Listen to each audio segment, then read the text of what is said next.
ഗുരുബ്രഹ്മാ ഗുരുർവിഷ്ണു ഗുരുർദേവോ മഹേശ്വര ഗുരുസാക്ഷാത് പരം ബ്രഹ്മ തസ്മൈ ശ്രീ ഗുരവേ നമഃ. ഓം യദ്ദർശനം നിഖിലദുഃഖഹരം പവിത്രം യത്പാദപങ്കജരജാം സ്യനാശകാനി ധാത്രീപമർത്തനിജയസ്യ ച യത്കൃപാ ശ്രീനാരായണം മുനിവരം തമഹം നമാമി. സംപൂജ്യരായ ആദരണീയരായ എല്ലാ സന്യാസി ശ്രേഷ്ഠന്മാർക്കും എൻ്റെ പ്രണാമം. ഇവിടെ സന്നിഹിതരായിരിക്കുന്ന പ്രിയപ്പെട്ട സജ്ജനങ്ങളെ,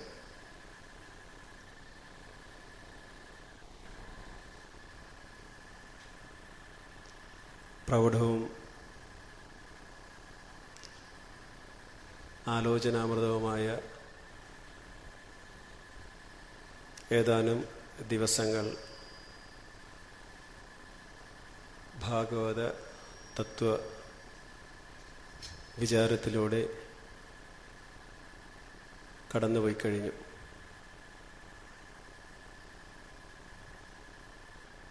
വലിയ മഹാത്മാക്കളുടെ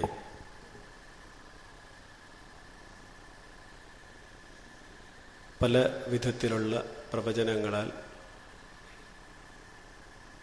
മുഖരിതമായ ഇവിടം അത് കേട്ട് കൂടുതൽ കൂടുതൽ ഹൃദയത്തെ ആധ്യാത്മികതയിലേക്ക് അടുപ്പിക്കുന്ന സുഹൃതികളായ നിങ്ങളുടെ മുന്നിൽ ഈ വർഷവും വരാൻ കഴിഞ്ഞതിൽ അത്യന്തം സന്തോഷവാനാണ്. ഭാഗവതത്തിൻ്റെ വളരെയധികം ഭാഗവതത്തിലെ ഉത്തമ ആശയങ്ങളെ താത്വികമായി വിചാരം ചെയ്യുന്നത് ഈ ആധുനിക ജീവിതത്തിൽ നമ്മൾ ഇന്ന് അനുഭവിച്ചുകൊണ്ടിരിക്കുന്ന പല തരത്തിലുള്ള മാനസിക പ്രശ്നങ്ങളെയും ഒരു പരിധിവരെ അകറ്റി നിർത്തുവാൻ സഹായകമാകുന്ന ഒന്നാണ്. അർത്ഥമില്ലാത്ത നിരവധി ആചാര അനുഷ്ഠാനങ്ങളുടെ പുറകെ പോകുന്ന മനുഷ്യന് നമ്മുടെ ഋഷിമാർ പറഞ്ഞു തന്നിട്ടുള്ള, അരുളി ചെയ്തിട്ടുള്ള ശരിയായ ആധ്യാത്മിക മൂല്യത്തെ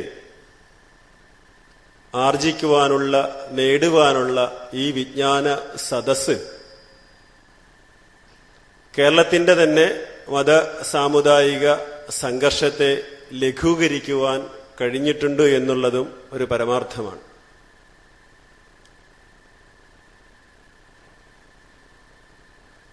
പ്രത്യേകിച്ച് ഭാഗവത സപ്താഹങ്ങളിലൂടെ വിചാരം ചെയ്യപ്പെടുന്നതിനേക്കാളും വളരെ അധികം കാര്യക്ഷമതയോടും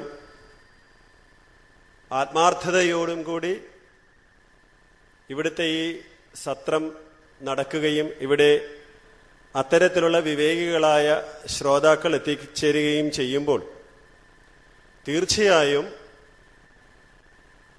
അതിൻ്റെ പ്രയോജനം നമ്മുടെ സമൂഹത്തിന് ലഭിക്കുമെന്നുള്ളതിൽ സംശയമില്ല. കഴിഞ്ഞ മുൻ അധ്യായങ്ങളിലൂടെയെല്ലാം കടന്നു പോന്നിട്ടുള്ള ആധ്യാത്മിക ഉപദേശങ്ങളുടെ തുടർച്ചയായിട്ടാണ് ഇവിടെ ഈ അജാമിളന്റെയും കഥ വരുന്നത്. ശ്രീശുക മഹർഷി രാജാവിനോട് പറഞ്ഞുകൊടുത്ത വളരെയധികം ഗൗരവമേറിയ ഒരു കഥയാണ്. വളരെയധികം നമ്മൾ ആഴത്തിലെ ധ്യാനിക്കുവാൻ പറ്റുന്ന ഒരു ആശയമാണ് ഇവിടെ പറയാൻ പോകുന്നത്.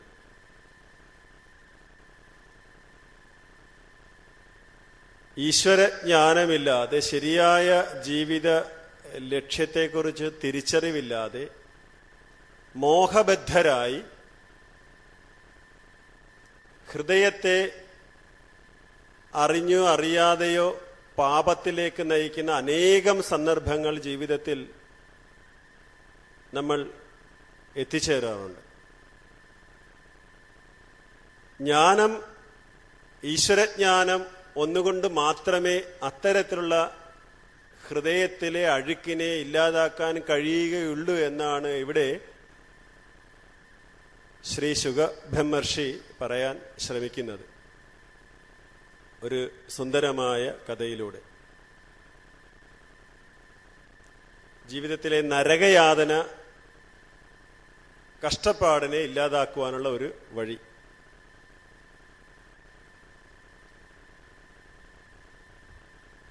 ജീവിതത്തെയും മരണത്തെയും കഷ്ടപ്പാടിനെയും കുറിച്ചുള്ള പ്രാചീനമായ ഒരു ഇതിഹാസം. അതാണ് പലപ്പോഴും ഇന്ന് കമ്പ്യൂട്ടർ യുഗത്തിലാണ് നമ്മൾ ജീവിക്കുന്നത് കൊണ്ട് തന്നെ ഏറെ സമയവും കമ്പ്യൂട്ടറിന്റെ മുന്നിൽ ഇരിക്കുന്നത് കൊണ്ട് വായന അധികം നടക്കാറില്ല. വായനയിലൂടെയാണ് ഭാവന ഉണരുന്നത്. സ്വാമി, ഭാവന ഉണരാൻ വായന സഹായിക്കുമെങ്കിലും ഭാവനയെ കാണാൻ TV പെട്ടി തുറക്കാതെ പറ്റില്ലോ എന്ന് ചിന്തിക്കുന്നവരുണ്ടാകും. സിനിമാ നടി ഭാവനയുടെ കാര്യമല്ല, ഭാവന, നല്ല സങ്കല്പങ്ങൾ ഉണ്ടാകുക എന്നുള്ളതാണ്. ഭാവനയിലൂടെ, കഥകളിലൂടെ, കഥയിൽ നിന്നും കഥകളിലെ കഥാപാത്രങ്ങൾ സൃഷ്ടിക്കുന്ന മൂല്യവത്തായ സന്ദർഭങ്ങളിലൂടെ ഒരു മനുഷ്യനെ ആ കഥാപാത്രങ്ങൾ ഒരുപക്ഷെ മാർഗദർശകരായി മുന്നിൽ വരാം. നമ്മൾ ചിലപ്പോൾ ഈ അജാമിളന്റെ എല്ലാം കഥ നമുക്കും അങ്ങനെയുള്ളൊരു സന്ദർഭത്തിൽ അത്തരത്തിൽ ഒരു മകനെ ഉണ്ടാവുകയും അങ്ങനെ മകന്റെ പേര് വിളിച്ച് ഒരുപക്ഷെ ഈ നഗ്നനേത്രങ്ങൾ കൊണ്ട് വിഷ്ണു ഭഗവാനെയോ വിഷ്ണു ഭഗവാന്റെ ദൂതന്മാരെയൊക്കെ കാണുവാൻ കഴിഞ്ഞാലോ എന്ന് മോഹിച്ചു പോകും. നടക്കുന്ന കാര്യമേ അല്ല, അത് വസ്തുതയാണ്. എന്തുകൊണ്ട് എന്ന് നമ്മൾ ചോദിക്കേണ്ടതുണ്ട്. എന്തുകൊണ്ട് ഈ കലികാലത്തിൽ നമ്മുടെ നഗ്നനേത്രങ്ങൾ കൊണ്ട് ഈശ്വരനെ കാണാൻ കഴിയുകയില്ല? സത്യമായിട്ടും ഈശ്വരൻ ആ രൂപത്തിൽ മാത്രമാണ് എന്ന് വിചാരിക്കുന്നത് അത് ഒരു കാരണമാണ്. ഈശ്വരൻ ഇങ്ങനെ നമ്മൾ പടത്തിൽ വരച്ചിട്ടിരിക്കുന്നത് പോലെയാണ് വിഷ്ണു ഭഗവാൻ ഇരിക്കുന്നതെന്ന് വിചാരിക്കുന്ന അത്രയും കാലം ഒരിക്കലും നമുക്ക് ആ ഒരു രൂപത്തെ സൃഷ്ടിക്കാൻ പറ്റുകയില്ല. അതുകൊണ്ട് അതും അങ്ങനെയുള്ളൊരു കാഴ്ചയെ തടസ്സപ്പെടുത്തുന്നതിനൊരു കാരണമാണ് എന്ന് പറയാതിരിക്കാൻ വയ്യ. കഥയെല്ലാം നിങ്ങൾക്ക് അറിവുള്ളതാണ്. പക്ഷെ എങ്കിലും അതുകൊണ്ടുള്ള നമ്മുടെ ജീവിത ബന്ധമാണ് നമുക്കിവിടെ പരിചിന്ത ചെയ്യാൻ സാധിക്കുന്നത്. ഒരുപക്ഷെ കഥയിലെ പോലെ നമ്മളുടെ മക്കളുടെ പേരുകൾ വിളിക്കുകയാണ് എങ്കിൽ അന്ത്യസമയത്ത് ഭഗവാൻ ഓടി വന്നില്ല എങ്കിലും ഒരല്പം സദ്വിചാരമെങ്കിലും ഉണ്ടാകുമെന്ന് വിചാരിക്കാൻ, അങ്ങനെയും ചിന്തിക്കാൻ പറ്റുകയില്ല. കാരണം മക്കളുടെ പേരുകൾ അങ്ങനെ ഭഗവത് നാമവുമായിട്ട് ബന്ധപ്പെടുത്തിയുള്ളതല്ല. ഇന്നത്തെ പേരുകൾ കൊളുത്ത്, വിജാഗിരിയാ. നിങ്ങൾ ചിന്തിക്കുക, അതെന്ത് സ്വാമി അങ്ങനെ ഒരു പേര്? അച്ഛന്റെ പേര് വിജയകുമാർ, ഭാര്യയുടെ പേര് ഗിരിജ, രണ്ടുപേരുടെ കൂടെ പേര് ചേർത്ത് വിജാഗിരി. എന്താ പോരെ? അപ്പൊ കൊളുത്ത്, ഓടാമ്പൽ, ഭും ഒരു പേരാണ്. ഭും ഇതൊരു പേരാണ്. ഇത് അച്ഛനും അമ്മയും അറിഞ്ഞിട്ട പേര്, പക്ഷെ സ്കൂളിൽ വിളിക്കുന്ന പേര് വേറെ. അപ്പൊ ഒരിക്കലും ഈ വളരെ ചുരുങ്ങിയതും മനോഹരവും അർത്ഥമുള്ളതുമായ പേരുകൾ ഇടണമെന്നാണ് ശാസ്ത്രം പറയുന്നത്.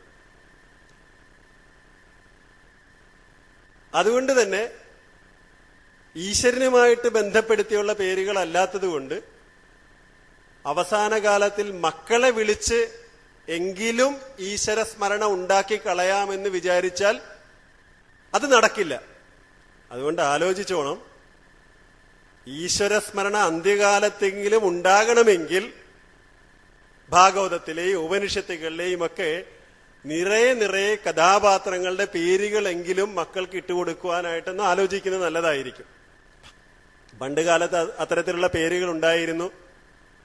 നാരായണൻ, പത്മനാഭൻ, ശിവൻ, ശങ്കരൻ, അങ്ങനെ എത്രയോ പേരുകൾ. ഇതെല്ലാം ഈശ്വരനുമായിട്ട് ബന്ധപ്പെടുത്തിയിട്ടുള്ളതാണ്. നമുക്ക് ഭഗവാനെയും കളിപ്പിക്കാൻ പറ്റുമെന്നുള്ളതാണ്.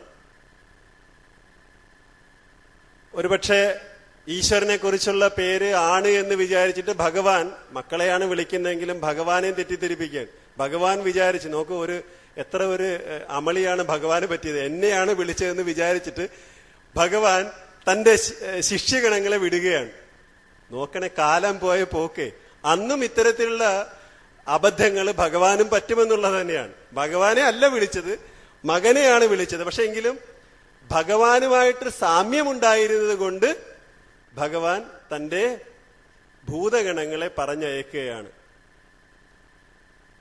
ഇവിടെ ഒരു കഥ ഓർമ്മ വരികയാണ്. ഇതുമായിട്ട് ബന്ധമില്ല എങ്കിലും ആ കഥ പറയാതിരിക്കാനാവുകയില്ല. ഒരു അലക്കുകാരൻ തുണിയെല്ലാം അലക്കി നദിയുടെ തീരത്ത് അങ്ങനെ വിരിച്ചിട്ടിരിക്കുകയാണ്.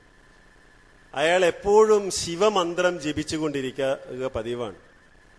അയാൾ അങ്ങനെ തുണികളെല്ലാം അലക്കി നദിയുടെ ഓരത്ത് ഇങ്ങനെ വിരിച്ചിട്ട്, ചിലതെല്ലാം ഉണങ്ങി വരുന്നു, ചിലത് കൊണ്ട് വിരിച്ചതേ ഉള്ളു. അപ്പോഴാണ് ഈ അലക്കുകാരനും ശിവഭക്തനാണ്. അവിടേക്ക് യഥാർത്ഥത്തിലുള്ളൊരു ഭക്തൻ കടന്നു വരികയാണ്.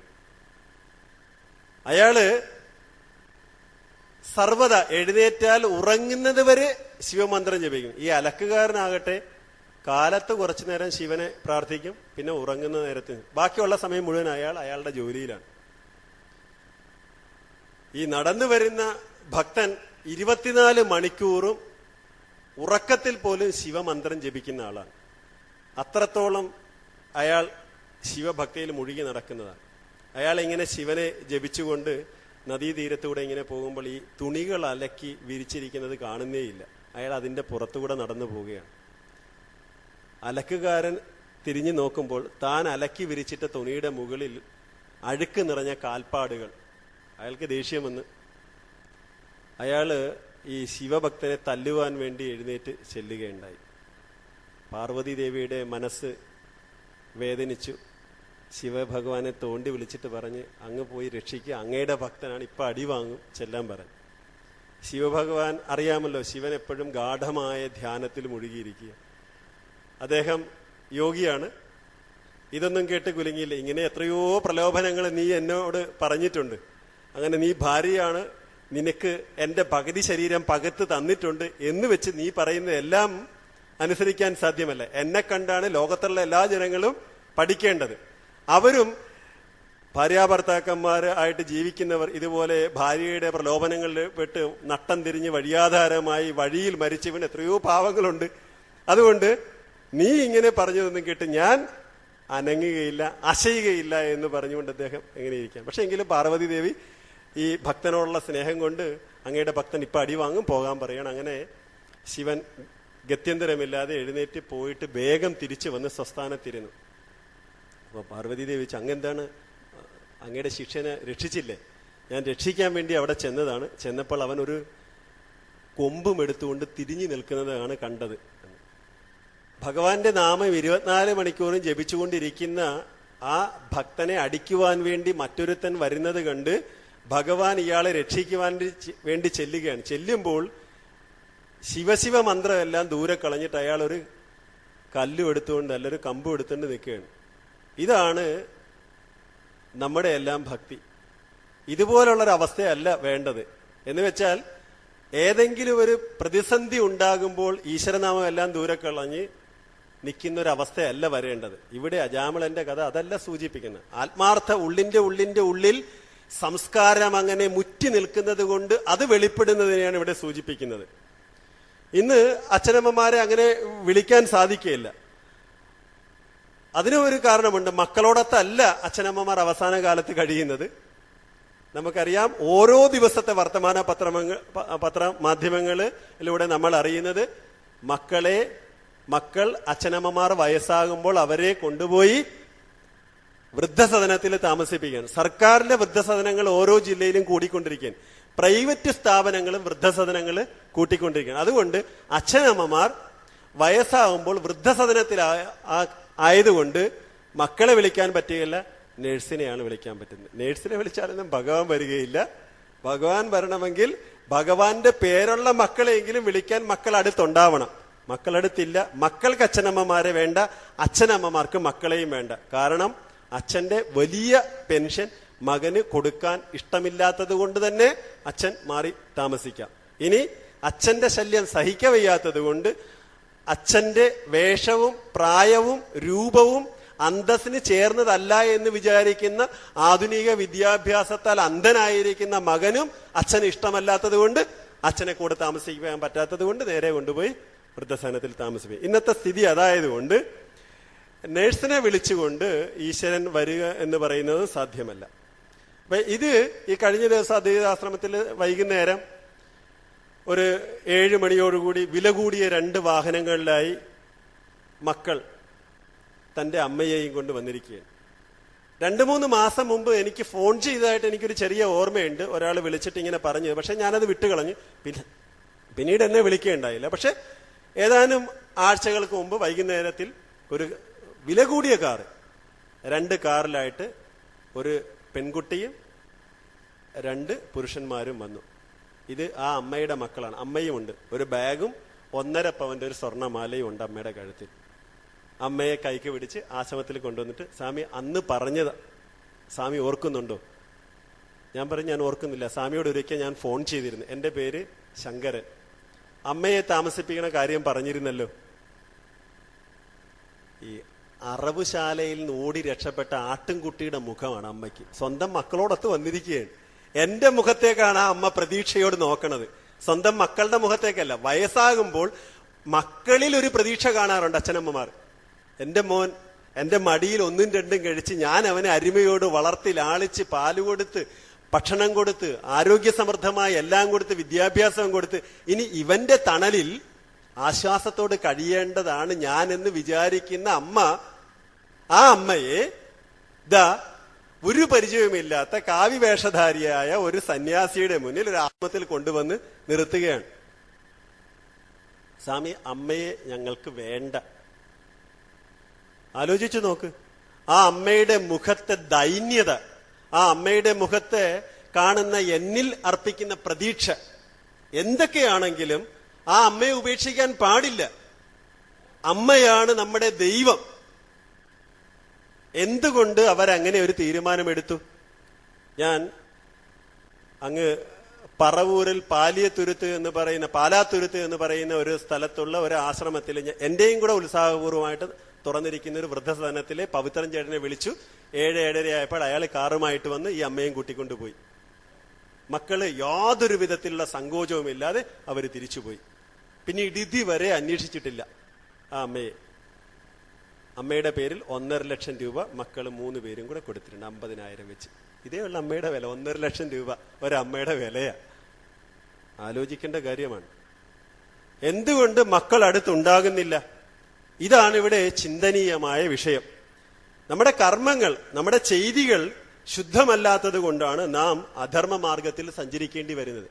ഈ അധർമ്മ ചിന്തയും അധർമ്മ മാർഗവുമാണ് പലപ്പോഴും നമ്മളെ ഇത്തരം പ്രതിസന്ധികളിലേക്ക് തള്ളിവിടുന്നത്. അപ്പൊ നമ്മുടെ കർമ്മങ്ങൾ ശുദ്ധമാക്കി വെക്കുക.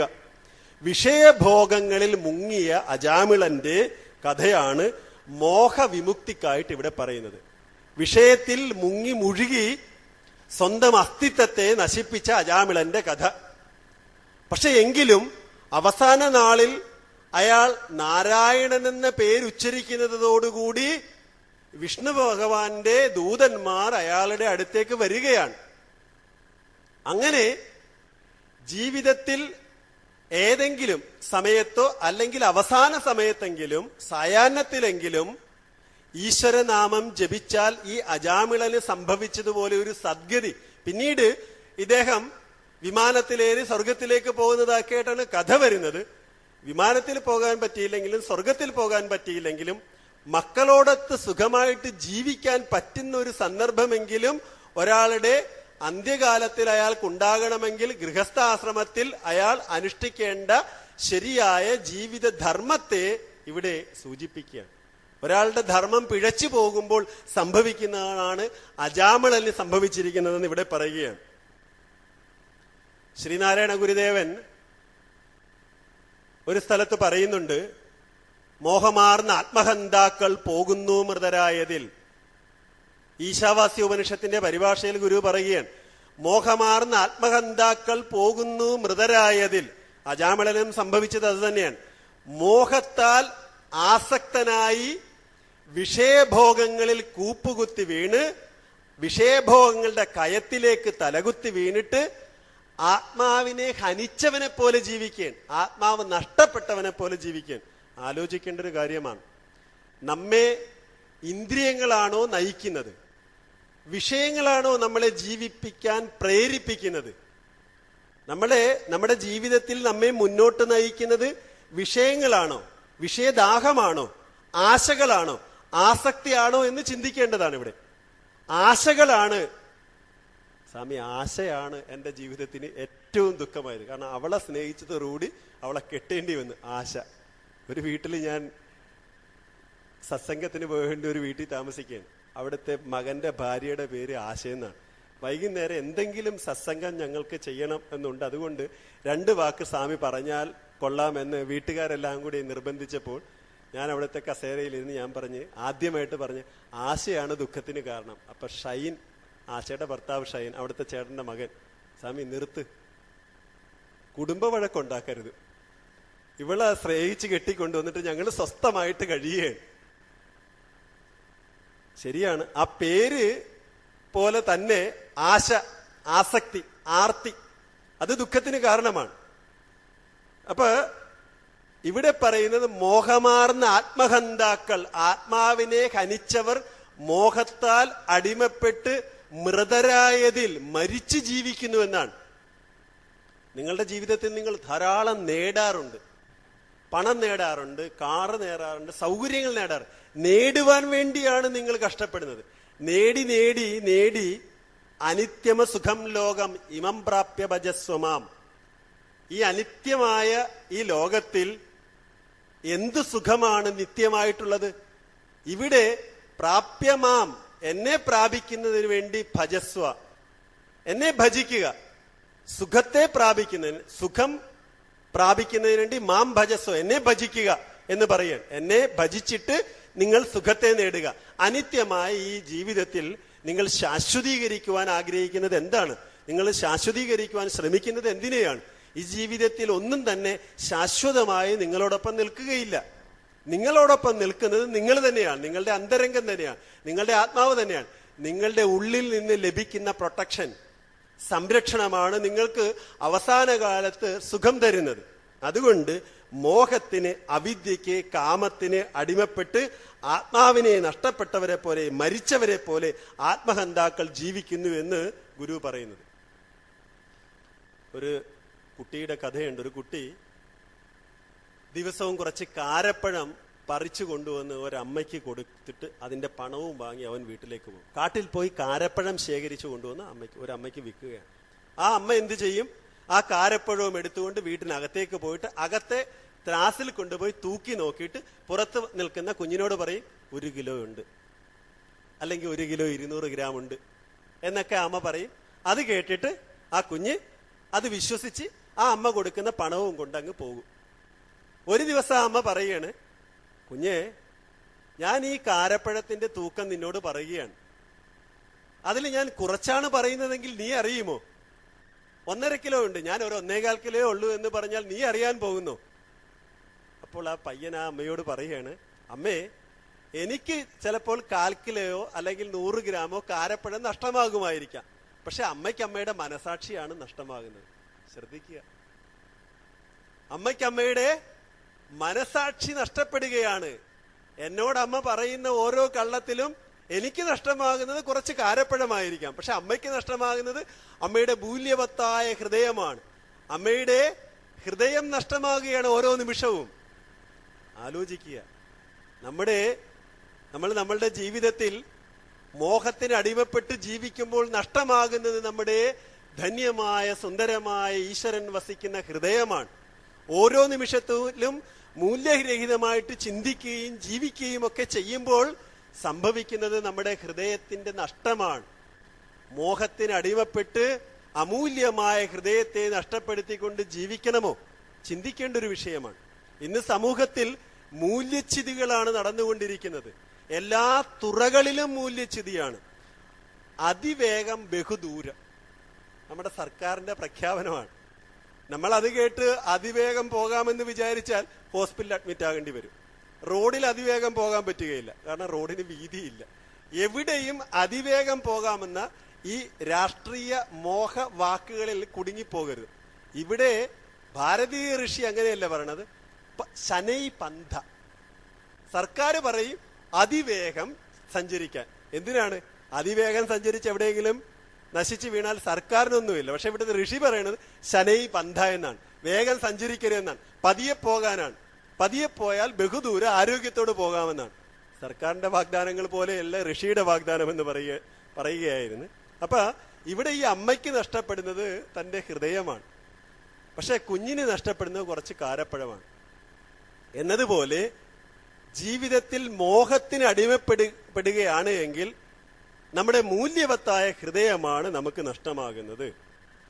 ആത്മാവ് നഷ്ടപ്പെട്ട് അസ്തിത്വം നഷ്ടപ്പെട്ട് ജീവിക്കേണ്ടി വരികയാണ്. ഇതുപോലെ വിഷയങ്ങളിൽ മുങ്ങിയ അജാമിളൻ ജീവിക്കുന്നുണ്ടെങ്കിലും തനിക്ക് തന്നെ നഷ്ടപ്പെട്ടുകൊണ്ടാണ് അയാൾ ജീവിക്കുന്നത്. അയാൾക്ക് 10 മക്കൾ ഉണ്ടായിട്ടാണ് പറയപ്പെടുന്നത്. 10 മക്കൾ. അവസാനത്തെ കുട്ടിയായ നാരായണനോടായിരുന്നു അയാൾക്ക് പ്രിയമെന്നും പറയുന്നുണ്ട്.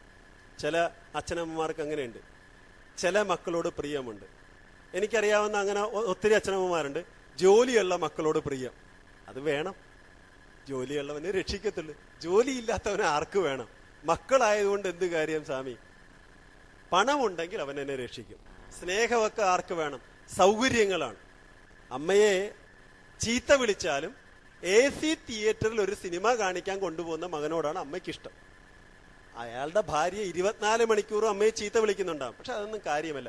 അമ്മയുടെ മനസ്സ് കാലത്തിനനുസരിച്ച് വളർന്നു പോയി. എന്ത് ചെയ്യാൻ പറ്റൂ? ഇവിടെ അത്തരത്തിലുള്ള ഒരു സുഖത്തിന്റെ ആസക്തി ഒരാളിൽ ജനിക്കുന്നതിനെ കുറിച്ചല്ല പറയുന്നത്.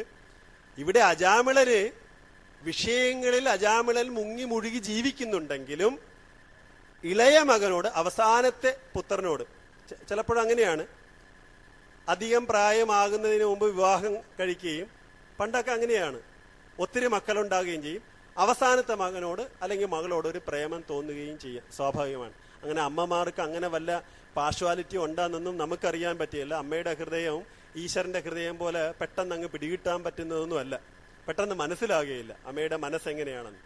പക്ഷെ നമ്മൾ അറിഞ്ഞിരിക്കുന്നത് അമ്മ സർവത്തെയും സഹിച്ചുകൊണ്ട് സർവരിലും തുല്യ സ്നേഹം പങ്കുകൊടുത്ത് വെച്ച് ജീവിക്കുന്ന ഒരു സത്യമാണ് എന്നാണ് നമ്മൾ മനസ്സിലാക്കുന്നത്. നമുക്കെല്ലാം അങ്ങനെയാണ് അനുഭവമുള്ളത്. അഭിനന്ദൻ എന്ന് പറയുന്ന ഒരു ഒരു ഭക്തൻ ഒരിക്കല് ബുദ്ധദേവന്റെ ആശ്രമത്തിലേക്ക് ഒരു സായങ്കാലത്തിൽ ചെന്നു. ബുദ്ധന്റെ അടുത്ത് ചെന്നിട്ട് അഭിനന്ദൻ ബുദ്ധനോട് പറഞ്ഞു, പ്രഭു, ഞാൻ വീട് ഉപേക്ഷിച്ച് വന്നിരിക്കുകയാണ്, മടുത്തു കുടുംബജീവിതം, ഭാര്യയുമൊത്ത് എനിക്ക് ജീവിക്കാൻ പറ്റില്ല, ബന്ധുക്കളുമൊത്ത് ജീവിക്കാൻ പറ്റുന്നില്ല, ഇനി സന്യസിക്കണമെന്ന് വിചാരിക്കുന്നു. നമ്മുടെ ആശ്രമത്തിലും ഇവിടെ ഇരിക്കുന്ന മഹാത്മാക്കൾക്കെല്ലാം ഒരുപക്ഷെ അത്തരത്തിലുള്ള അനുഭവങ്ങളുണ്ടാകും. പലരും വരും, സന്യസിക്കണമെന്ന് പറഞ്ഞുകൊണ്ട് വരും, മടുത്തുവെന്ന്. ഈ കഴിഞ്ഞ ഒരു വർഷത്തിന് മുമ്പ് അദ്വൈതാശ്രമത്തിൽ ഒരാൾ വന്നിരുന്നു. ഞാൻ ചോദിച്ചു, തീർച്ചയായിട്ടും വിചാരിച്ചിട്ട് ആലോചിച്ചിട്ട് തന്നെയാണോ വന്നത്? ഉറപ്പ്, ഇനി ഞാൻ വീട്ടിലേക്ക് പോകുന്നില്ല, ഫ്ലാറ്റൊക്കെ ഉണ്ട്, അവളുടെയും മക്കളുടെയൊക്കെ പേരിൽ എഴുതി കൊടുത്ത് ഇനി അവളോടൊത്ത് ജീവിക്കാൻ പറ്റുന്നില്ല, അത്ര ശല്യമാണ്, പറ്റണില്ല. ശരി, ഉറപ്പാണ്, ഞാനിനി റൂമൊക്കെ തന്നതിന് ശേഷം ഇനി വിട്ടു പോകരുത്. ഇല്ല സമയം, ഞാൻ പോകില്ല. 2 ആഴ്ച താമസിച്ച് അത് കഴിഞ്ഞ് പറഞ്ഞു, ഒന്ന് പോയി ഭാര്യയെ കണ്ടിട്ട് വന്നോട്ടെ. നിങ്ങളല്ലേ പറഞ്ഞത് പോകില്ല, മടുത്ത് വന്നതാണെന്ന്. അല്ല സ്വാമി, എനിക്ക് അവരെ കാണാതിരിക്കാൻ പറ്റുകയില്ല. ശരി, ആവട്ടെ, വൈകുന്നേരത്തിനുള്ളിൽ വരണം. പോയി വൈകുന്നേരത്തിനുള്ളിൽ വന്നു. പിറ്റേ ദിവസം കാലത്ത് പോയി. എവിടെയാണെന്ന് എന്നോട് പറഞ്ഞില്ല. കണ്ടില്ല, 2 ദിവസമായി, 3 ദിവസമായി, 4 ദിവസം കഴിഞ്ഞ് ഫോൺ വന്ന്, ഞാൻ ഭാര്യയുടെ കൂടെയാണ്, ഇനി വരുന്നില്ല, സന്തോഷം, ഇനി വരണ്ട.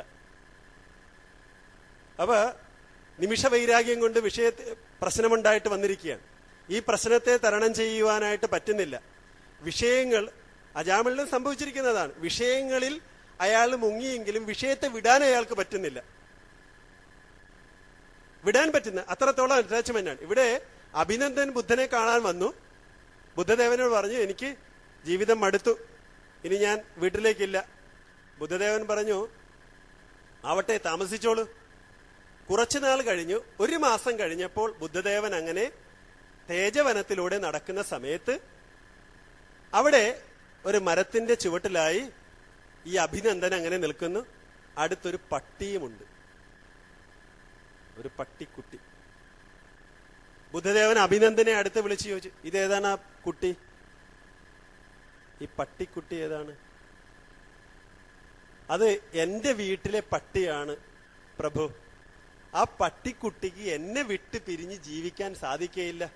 അതുകൊണ്ട് ഈ കൊച്ചു പട്ടിക്കുഞ്ഞിനെ കൂടെ ഇവിടെ ഞാൻ താമസിപ്പിച്ചുകൊള്ളട്ടെ. ബുദ്ധദേവനൊന്ന് നീട്ടി മൂളി, ഒന്നും മിണ്ടിയില്ല. പിന്നീട് ഏതാനും ദിവസങ്ങൾ കഴിഞ്ഞ് ബുദ്ധദേവൻ അങ്ങനെ നടക്കുമ്പോൾ ഒരു സായാഹ്നത്തിൽ തേജവനത്തിലെ പൂന്തോട്ടത്തിന്റെ അരികിലായി ഈ അഭിനന്ദൻ കൂടെ പട്ടിക്കുഞ്ഞുണ്ട്, അതിന്റെ അടുത്തൊരു കൊച്ചു കുട്ടിയും നിൽക്കുന്നു. ബുദ്ധദേവൻ അഭിനന്ദനെ വിളിച്ചു ചോദിച്ചു, ഏതാണ് ആ കുട്ടി? അതെന്റെ മകനാണ് പ്രഭു. ഈ പട്ടിക്കുഞ്ഞിനെ വിട്ട് അവന് നിൽക്കാൻ സാധിക്കുകയില്ല, അവനെ കൂടെ നിർത്തിക്കൊള്ളട്ടെ. അപ്പോഴും ബുദ്ധദേവനെന്ന് മൂളി. ഏതാനും ദിവസങ്ങൾ കഴിഞ്ഞു. തേജവനത്തിനടുത്തുകൂടെ ഒഴുകുന്ന മനോഹരമായ പുഴയുടെ തീരത്ത് നടക്കുകയായിരുന്നു ബുദ്ധദേവൻ. അവിടെ ഒരു സ്ഥലത്തായി ഒരു യുവതി നിൽക്കുന്നത് കണ്ടു. അകലെയല്ലാതെ അഭിനന്ദനും നിൽക്കുന്നുണ്ട്. അഭിനന്ദനെ വിളിച്ചു, ആരാണ് ആ യുവതി? അത് ഈ കുട്ടിയുടെ അമ്മയാണ് പ്രഭു. ഈ കുട്ടിയെയും പട്ടിയെയും വിട്ട് അവൾക്ക് നിൽക്കാനാവുകയില്ല, അവരെ കൂടെ നിർത്തിക്കൊള്ളട്ടെ. ബുദ്ധദേവൻ പറഞ്ഞു, ഈ ഉണങ്ങിയ ഇലകൾ വീഴും, നരച്ച മുടികൾ കൊഴിയും, ഇതൊക്കെ സ്വാഭാവികമാണ്. കാലത്താൽ ഒന്നും നിൽക്കുകയില്ല, എല്ലാം നശിക്കും. ഇതുപോലെ ജീവിതം നശ്വരമായിട്ട് ഇങ്ങനെ പോയിക്കൊണ്ടേയിരിക്കും. ഈ ഇലകളൊക്കെ ചലിക്കുന്നത് എന്താണെന്ന് നീ ശ്രദ്ധിച്ചിട്ടുണ്ടോ? ഉവ്വ പ്രഭു, അത് കാറ്റടിക്കുന്നത് കൊണ്ടാണ് ചലിക്കുന്നത്. ഇതുപോലെയാണ് ആശകളാകുന്ന കാറ്റ് നിന്നെ ബാധിക്കുമ്പോൾ നീ ഇങ്ങനെ ആടിക്കൊണ്ടേയിരിക്കും, നിന്റെ മനസ്സിന് സ്വസ്ഥത കിട്ടുകയില്ല. നീ ഈ കാറ്റിൽപ്പെട്ട് ആടാതിരിക്കുവാൻ നിനക്ക് പറ്റുമോ? നീ വീട്ടിൽ പൊയ്ക്കൊള്ളൂ ഇവരെല്ലാരുമായിട്ട്, നിനക്കിവിടെ താമസിക്കാൻ പറ്റുകയില്ല. നിന്റെ അകത്ത് ആശകളാകുന്ന കാറ്റിങ്ങനെ അടിച്ചുകൊണ്ടിരിക്കുകയാണ്. നീ പുറത്ത് ശരീരത്തെ നിശ്ചേഷ്ടമാക്കി വെച്ചത് കൊണ്ട് പ്രയോജനമൊന്നുമില്ല. ഇതാ നോക്കൂ, ഈ കനമുള്ള പാത്രവും കനമില്ലാത്ത പാത്രവും ഞാൻ രണ്ടും നദിയിൽ വെക്കുകയാണ്. കനമുള്ള പാത്രം വെള്ളത്തിൽ താഴ്ന്നു പോകുന്നു, കനമില്ലാത്ത പാത്രം ഇതാ ജലോപതിരത്തിൽ പൊങ്ങിക്കിടക്കുകയാണ്, അല്ലേ? ഇതുപോലെയാണ് ജ്ഞാനമനസ്സ്, ജ്ഞാനപാത്രം, അറിവുള്ള പാത്രം. അത് സംസാരസാഗരത്തിൽ പൊങ്ങിക്കിടക്കുക തന്നെ ചെയ്യും. ആശയാകുന്ന കനം ബാധിച്ച, ഭാരം ബാധിച്ച മനസ്സാകട്ടെ ഈ സാഗരത്തിൽ മുങ്ങിപ്പോകും. അതുകൊണ്ട് അഭിനന്ദ, നീ ഭാര്യയെയും കുട്ടിയെയും പട്ടിയെയൊക്കെ കൂട്ടിക്കൊണ്ട് പൊയ്ക്കൊള്ളൂ എന്ന് ബുദ്ധദേവൻ പറയുകയുണ്ടായി. ഇതാണ് ചില സമയത്ത് നമുക്ക് പറ്റുക. അജാമിളന്റെ ജീവിതത്തില് ഇത്തരം മോഹങ്ങൾക്ക് വശപ്പെട്ട് മുങ്ങി മുഴുകി ജീവിക്കുകയാണ്. പലപ്പോഴും കാമത്തിന് കണ്ണില്ലാത്ത രീതിയിൽ ആഗ്രഹങ്ങളുടെ പുറകെ പായുകയാണ് മനുഷ്യർ. ഇവിടെ ജീവിതം മുഴുവൻ ചിലപ്പോൾ കൊടുക്കേണ്ടി വരാം, ഇത്തരത്തിലുള്ള ആശകൾക്ക് അടിമപ്പെടുകയാണ്. മകന് വേണ്ടി തന്റെ ജീവിതം മുഴുവൻ ചിലവഴിക്കുകയാണ്. ഇന്നത്തെ അച്ഛനമ്മമാര് പലപ്പോഴും മക്കളെ ആധുനിക വിദ്യാഭ്യാസം കൂടുതൽ കൊടുക്കാമെന്ന് കരുതിക്കൊണ്ട്, ഏറ്റവും നല്ല വിദ്യാഭ്യാസം കൊടുക്കാമെന്ന് വിചാരിച്ചുകൊണ്ട് ഇന്നത്തെ അച്ഛനമ്മമാർ മക്കൾക്ക് നല്ല വിദ്യാഭ്യാസം കൊടുക്കാൻ ശ്രമിക്കുന്നുണ്ട്. അത് വേണമെന്ന് തന്നെയാണ്. പക്ഷേ അവർക്ക് ജീവിതത്തിൽ ഏറ്റവും അത്യാവശ്യം വേണ്ട അധ്യാത്മവിദ്യയെ മാത്രം അവർ പറഞ്ഞു കൊടുക്കുന്നില്ല എന്നുള്ളതാണ്. നല്ല സമൃദ്ധമായ ഭക്ഷണം കൊടുത്ത് അവരെ വളർത്തുമ്പോഴും അവർക്ക് മൂല്യവത്തായ ശാശ്വതമായ സനാതന മൂല്യങ്ങൾ പകർന്നു കൊടുക്കാനുള്ള ഒരു സാഹചര്യം വീട്ടിൽ ഉണ്ടാക്കുന്നില്ല. അതുകൊണ്ട് തന്നെ വീടിന്റെ അകത്തളത്തിലും അന്തരീക്ഷത്തിലും കുഞ്ഞിന് ഭോഗസമൃദ്ധമായ ഒരു മനസ്സാണ് കുഞ്ഞിൽ സൃഷ്ടിക്കപ്പെടുന്നത്. വീടിന്റെ അകത്തെ അന്തരീക്ഷവും വിദ്യാലയ അന്തരീക്ഷവും അവന്റെ കൂട്ടുകെട്ടും എല്ലാം തന്നെ അവനിൽ ആശകൾ നിറക്കുന്ന ഒരു അന്തരീക്ഷമാണ് ഉണ്ടായിരിക്കുക. അതുകൊണ്ട് തന്നെ അവനൊരിക്കലും ജീവിത മൂല്യങ്ങൾ, ശാശ്വതമായ ജീവിത മൂല്യങ്ങൾ എന്താണെന്ന് അവൻ അറിയാൻ സാധിക്കുന്നില്ല. ജീവിതത്തിൽ സ്നേഹം, നന്മ, സേവനം, കാരുണ്യം, ക്ഷമ ഇങ്ങനെയുള്ള ജീവിതത്തെ നിലനിർത്തുന്ന, സുഖം തരുന്ന, സന്തോഷം തരുന്ന, അവനും മറ്റുള്ളവർക്കും ആഹ്ലാദം തരുന്ന അനവധി ജീവിത മൂല്യങ്ങളെ അവനിലേക്ക് പകർന്നു കൊടുക്കുവാൻ അവനിലൂടെ അകത്തേക്ക് കൊടുക്കുന്ന ആഹാരത്തോടൊപ്പം അകത്തേക്ക് പോകേണ്ട അറിവിനും ശുദ്ധിയുണ്ട്, ശുദ്ധമായിരിക്കണം എന്നതിനെ കുറിച്ച് അച്ഛനമ്മമാർക്കും അധ്യാപകർക്കും ബോധമില്ലാത്തത് കൊണ്ട് പലപ്പോഴും ഇന്നത്തെ അച്ഛനമ്മമാർ ദുഃഖം അനുഭവിക്കേണ്ടി വരുന്നത് മക്കളാൽ പരിത്യക്തരായി വരുന്നതും അതുകൊണ്ട് തന്നെയാണ്. അപ്പൊ മരണസമയമടുത്ത് മരണം മുന്നിൽ കണ്ട് അയാള് നാരായണ എന്ന് സ്വന്തം മകനെ വിളിക്കുകയാണ്. ഭഗവാനും ആ വിളി കേൾക്കുകയാണ്. എന്നെയാണ് വിളിക്കുന്നത്. വിഷ്ണു പാർഷദന്മാര് അവിടേക്ക് പാഞ്ഞെത്തി മരണത്തെ തടയുകയാണ്, മരണത്തെ എതിർക്കുകയാണ്. അയാളുടെ ആ മനസ്സിന് ആശ്വാസം വരികയാണ്. ഇവിടെ മരണത്തെ തടുക്കുക എന്നുള്ള ആ അർത്ഥമല്ല എടുക്കേണ്ടത്. അയാളുടെ വേവുന്ന മനസ്സിനൊരു ആശ്വാസം ലഭിക്കുകയാണ്. നമ്മളെല്ലാവരും തന്നെ അത്തരത്തിലുള്ള പ്രതിസന്ധികളുടെ ഒരു ആശ്വാസത്തിന് വേണ്ടി ഉറ്റുനോക്കാറുണ്ട്. എന്താണ് ഇതിന്റെ തത്വം, എന്താണ് ഇതിന്റെ സാരമെന്ന് പറയുന്നത്? ഗുരു തമിഴ് കൃതിയില് ഒരു സ്ഥലത്ത് ഗുരു പറയുന്നുണ്ട്, അൻട്രോ ഇൻട്രോ യമദൂതർ കൺട്രേ നിൻറാടാരായോ. അൻട്രോ ഇൻട്രോ യമദൂതർ, അന്നാണോ ഇന്നാണോ യമദൂതർ മരണം എന്നെ വന്ന് പിടികൂടുന്നത്, അവർക്ക് വഴങ്ങേണ്ടി വരുന്നത്, നിൻ താഴ്ത്താരായോ, നിന്റെ കാലടി തന്നാലും യമദൂതർക്ക് എന്റെ മനസ്സിനെ വയ്ക്കാതെ സമർപ്പിക്കാതെ, നിൻ താഴ്ത്താരായോ, നിന്റെ കാലടി എനിക്ക് തന്നാലും നിന്റെ പാദം എനിക്ക് തന്നാലും ഈശ്വര നിന്റെ സ്നേഹം നുകർന്നുകൊണ്ട് ജീവിക്കുവാൻ എനിക്ക് അവസരമുണ്ടാകണമേ എന്നാണ്. മലമുകളിൽ നിന്ന് വരുന്നൊരു പാറ പോൽ മുലകുടി മാറിയ നാൾ മുതൽ മാനസം അലർസര സായകമല്ലു പിടിച്ച് നിൻ മലരടിയും ജഗദീശ മറന്ന് ഞാൻ. ശിവശതകം എന്ന കൃതിയിൽ ഗുരു പറയുകയാണ്, മുലകുടി മാറിയ നാൾ മുതൽ ഒരു കുട്ടി വളരെ കഷ്ടപ്പെടുകയാണ്. ആ കുട്ടിയുടെ മനസ്സ് അലർസര സായകമല്ല്, മായയുമായിട്ട് മല്ല് പിടിച്ച് ഗുസ്തി പിടിച്ച് ജീവിതത്തിലെ പല പ്രശ്നങ്ങളുമായിട്ട് നേരിട്ട് അസ്വസ്ഥനായി നിൻ മലരടിയും ജഗദീശ മറന്നു ഞാൻ.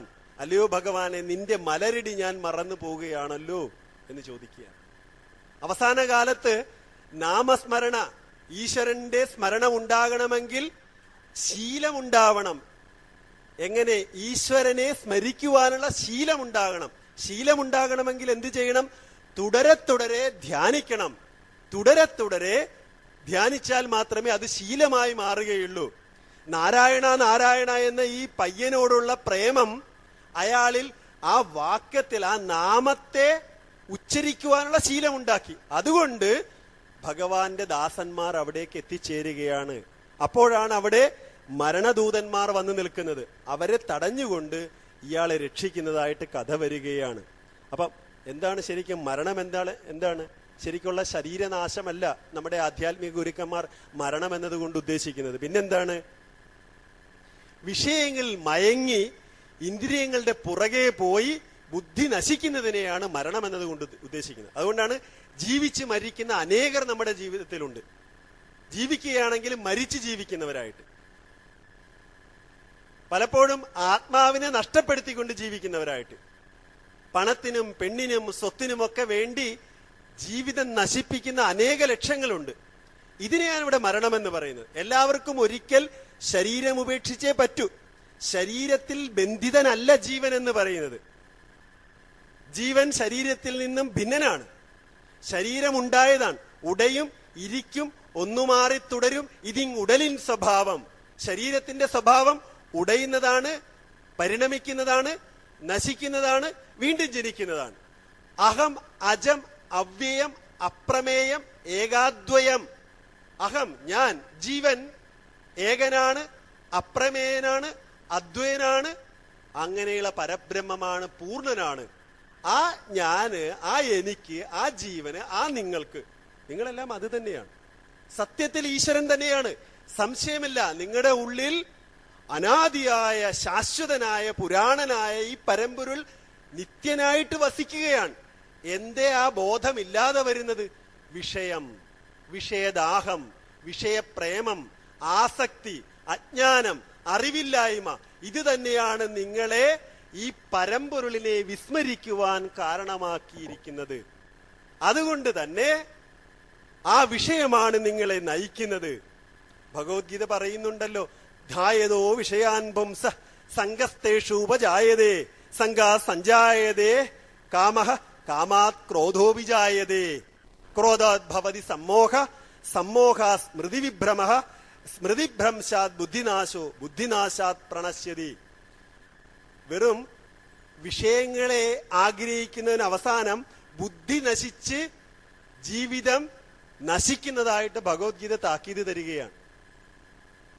ആരംഭിച്ചത് ഒരു ചെറിയ ആഗ്രഹത്തിലാണ്. നമ്മള് ഏതാണ്ട് കഴിഞ്ഞ ഒരാഴ്ചയ്ക്ക് മുമ്പ് ആലുവയിൽ നടന്നൊരു സംഭവമാണ്. അമ്മയോട് ചോദിച്ചു മൊബൈൽ വാങ്ങാൻ പൈസ. അമ്മ കൊടുത്തില്ല. എനിക്ക് പരിചയമുള്ള ഒരു മൊബൈൽ കടയില് കൂട്ടുകാരനുമായിട്ട് വന്നു. അവിടെ മറ്റേ സംഭവം വെച്ചിട്ടുണ്ട്, ക്യാമറ. ഇന്ന് എല്ലായിടത്തും ഈ സംഭവം വെച്ചിട്ടുണ്ട്. ഇന്ന് പത്രത്തിലുണ്ടായിരുന്നു. 15,000 പേരെയാണ് ഈ ട്രാഫിക് നിയമം തെറ്റിച്ചതിന് പോലീസ് പിടികൂടിയിരിക്കുന്നത്. ക്യാമറയിലൂടെയാണ്. ഇവൻ അവിടെ നിന്ന് 2 എണ്ണം അടിച്ചു മാറ്റി മൊബൈൽ ഫോൺ. അമ്മ പൈസ കൊടുക്കാഞ്ഞതുകൊണ്ടാണ്. എന്ത് പറ്റി? വൈകുന്നേരം 2 മൊബൈൽ കുറഞ്ഞിരിക്കുന്നു. കടക്കാരനെ അടിച്ചു മാറ്റിയത് അറിഞ്ഞില്ല.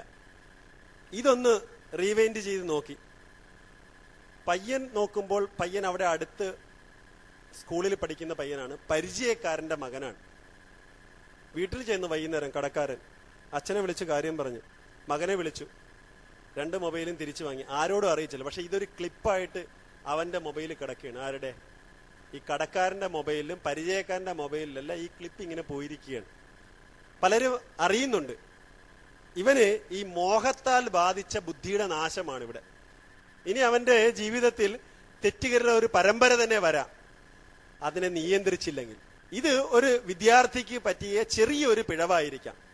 അനേക ലക്ഷം ജീവൻ തന്റെ അടക്കാനാവാത്ത ഇന്ദ്രിയങ്ങളുടെ ദാഹത്തിന്, ഇന്ദ്രിയങ്ങളുടെ മോഹത്തിന് വശപ്പെട്ട് നിരവധി ജീവിതം ഇങ്ങനെ വഴിയിൽ പൊലിഞ്ഞു പോകുന്നുണ്ട്.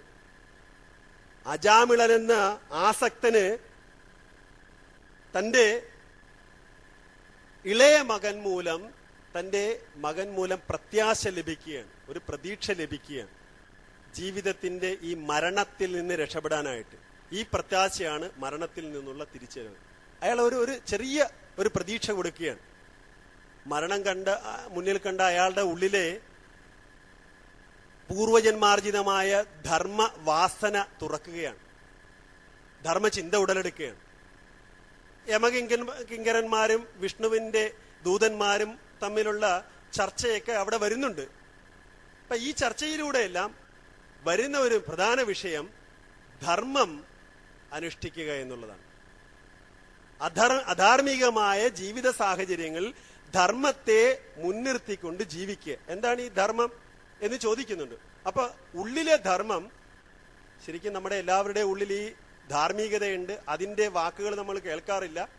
വേദത്തിൽ എന്താണോ പറയപ്പെട്ടിരിക്കുന്നത് അതാണ് ധർമ്മം. അതിന് വിപരീതമായത് അധർമ്മം എന്ന് പറയുന്നുണ്ട്. വേദത്തിൽ എന്താണ് പറയപ്പെട്ടിരിക്കുന്നത്, വേദത്തിൽ എന്താണ് ധർമ്മമായിട്ട് പറയുന്നിരിക്കുന്നത്, വേദം തന്നെയാണ് ധർമ്മം എന്ന് പറയുന്നുണ്ട്. ഭഗവത്ഗീത പറയുന്നുണ്ട്, ഉദ്ധരേതാത്മനാത്മാനം ന ആത്മാനം അവസാദയേ. നീ തന്നെയാണ് നിന്റെ ആത്മാവിനെ ഉദ്ധരിക്കേണ്ടത്. നീ തന്നെയാണ് നിന്റെ ആത്മാവിന് ബന്ധുവായും ശത്രുവായും വരുന്നത്. എങ്ങനെയാണ് നിന്റെ മനസ്സ് നിനക്ക് ബന്ധുവാകുന്നത്? നിന്റെ നല്ല മനസ്സ് നിനക്ക് ബന്ധുവായിരിക്കാം, നിന്റെ ചീത്ത മനസ്സ് നിനക്ക് ശത്രുവായിട്ട് വരാം. അപ്പം അവിവേകിയായ അധാർമികമായ ഒരു മനസ്സ് ആത്മാവിനെ തളർത്തി നശിപ്പിക്കുന്നുണ്ട്. ആ ആത്മാവിനെ ഉയർത്തുന്നത് ശുദ്ധമായ മനസ്സാണ്. ഭക്തി കൊണ്ട്, ഈശ്വര വിചാരം കൊണ്ട് ശുദ്ധമായ മനസ്സുള്ള ഒരു ഹൃദയം ഈശ്വരനോട് അടുക്കുകയും ധർമ്മചിന്ത അയാളിൽ ഉണ്ടായി വരികയും ചെയ്യും. അതുകൊണ്ടാണ് ഇവിടെ ഈ കലികാലത്തിൽ നാരായണ മന്ത്രം ജപിക്കുന്നതിന്റെ ആവശ്യകതയെക്കുറിച്ച് ഇവിടെയുള്ള ഈ സത്രവേദിയിൽ എപ്പോഴും മുഴങ്ങിക്കേൾക്കാൻ കഴിയും. വെറുതെയെങ്കിലും ഈശ്വരനാമം ജപിക്കാൻ. നമ്മളുടെ സമയത്തില് ഭൂരിഭാഗവും സമയം മറ്റ് വിഷയങ്ങൾക്ക് വേണ്ടിയാണ് നമ്മൾ ചിലവഴിക്കുന്നത്, മറ്റ് വസ്തുക്കൾക്ക് വേണ്ടിയാണ് നമ്മൾ സമയം ചിലവഴിക്കുന്നത്. നമ്മളുടെ മനസ്സ് മുഴുവൻ അതിനു വേണ്ടിയാണ്. ഒരു ചക്രം പോലെ നമ്മുടെ മനസ്സ് പ്രഭാതത്തിൽ ആരംഭിക്കുന്ന ധ്യാനം വൈകുന്നേരം കിടക്കുവാൻ പോകുമ്പോഴെങ്കിലും ആ ഒരു ധ്യാനത്തെ ഒന്ന് സ്മരിച്ചുകൊണ്ട് പോകുകയാണെങ്കിൽ ഒരു സൈക്കിൾ ചക്രം പോലെയെങ്കിലും ആ ധാർമ്മികത നമ്മുടെ ഉള്ളിൽ ഇങ്ങനെ ചുറ്റിത്തിരിഞ്ഞുകൊണ്ടേയിരിക്കും. ധ്യാനം, ആ ധ്യാനത്തിന്റെ നല്ല മനസ്സുകൊണ്ട് ജീവിതത്തെ നോക്കിക്കാണുക. ജീവിതത്തിൽ നോക്കിക്കാണുമ്പോൾ നിലനിർത്തുന്ന ആ ഈശ്വര സ്മരണ കൊണ്ട് വീണ്ടും ഒരു നല്ല ധ്യാനം. അങ്ങനെ നല്ല ധ്യാനവും ധ്യാനത്താൽ ലഭിക്കുന്ന മനസ്സുകൊണ്ട് വീണ്ടും ഒരു നല്ല ജീവിതവും നല്ല വിഷയദർശനവും വീണ്ടും ആ മനസ്സുകൊണ്ട് നല്ല ഒരു ധ്യാനവും. ഇങ്ങനെ ജീവിതത്തെ ഒരു ധ്യാനാത്മകമാക്കി മാറ്റുവാൻ സാധിക്കേണ്ടതാണ് എന്ന് ഇവിടെ സൂചിപ്പിക്കുകയാണ്. അപ്പൊ നമ്മളെല്ലാവരും തന്നെ നമ്മളെല്ലാം ദേഹമാണ് എന്നുള്ള ചിന്തയാണ് പലപ്പോഴും നമ്മളെ ഈ ആസക്തിയിലേക്ക് നയിക്കുന്നത്. ദേഹമാണെന്ന ബുദ്ധിയാണ് ഞാൻ മരിക്കുന്നു എന്നുള്ള ചിന്ത പോലും ഉണ്ടാക്കുന്നത്.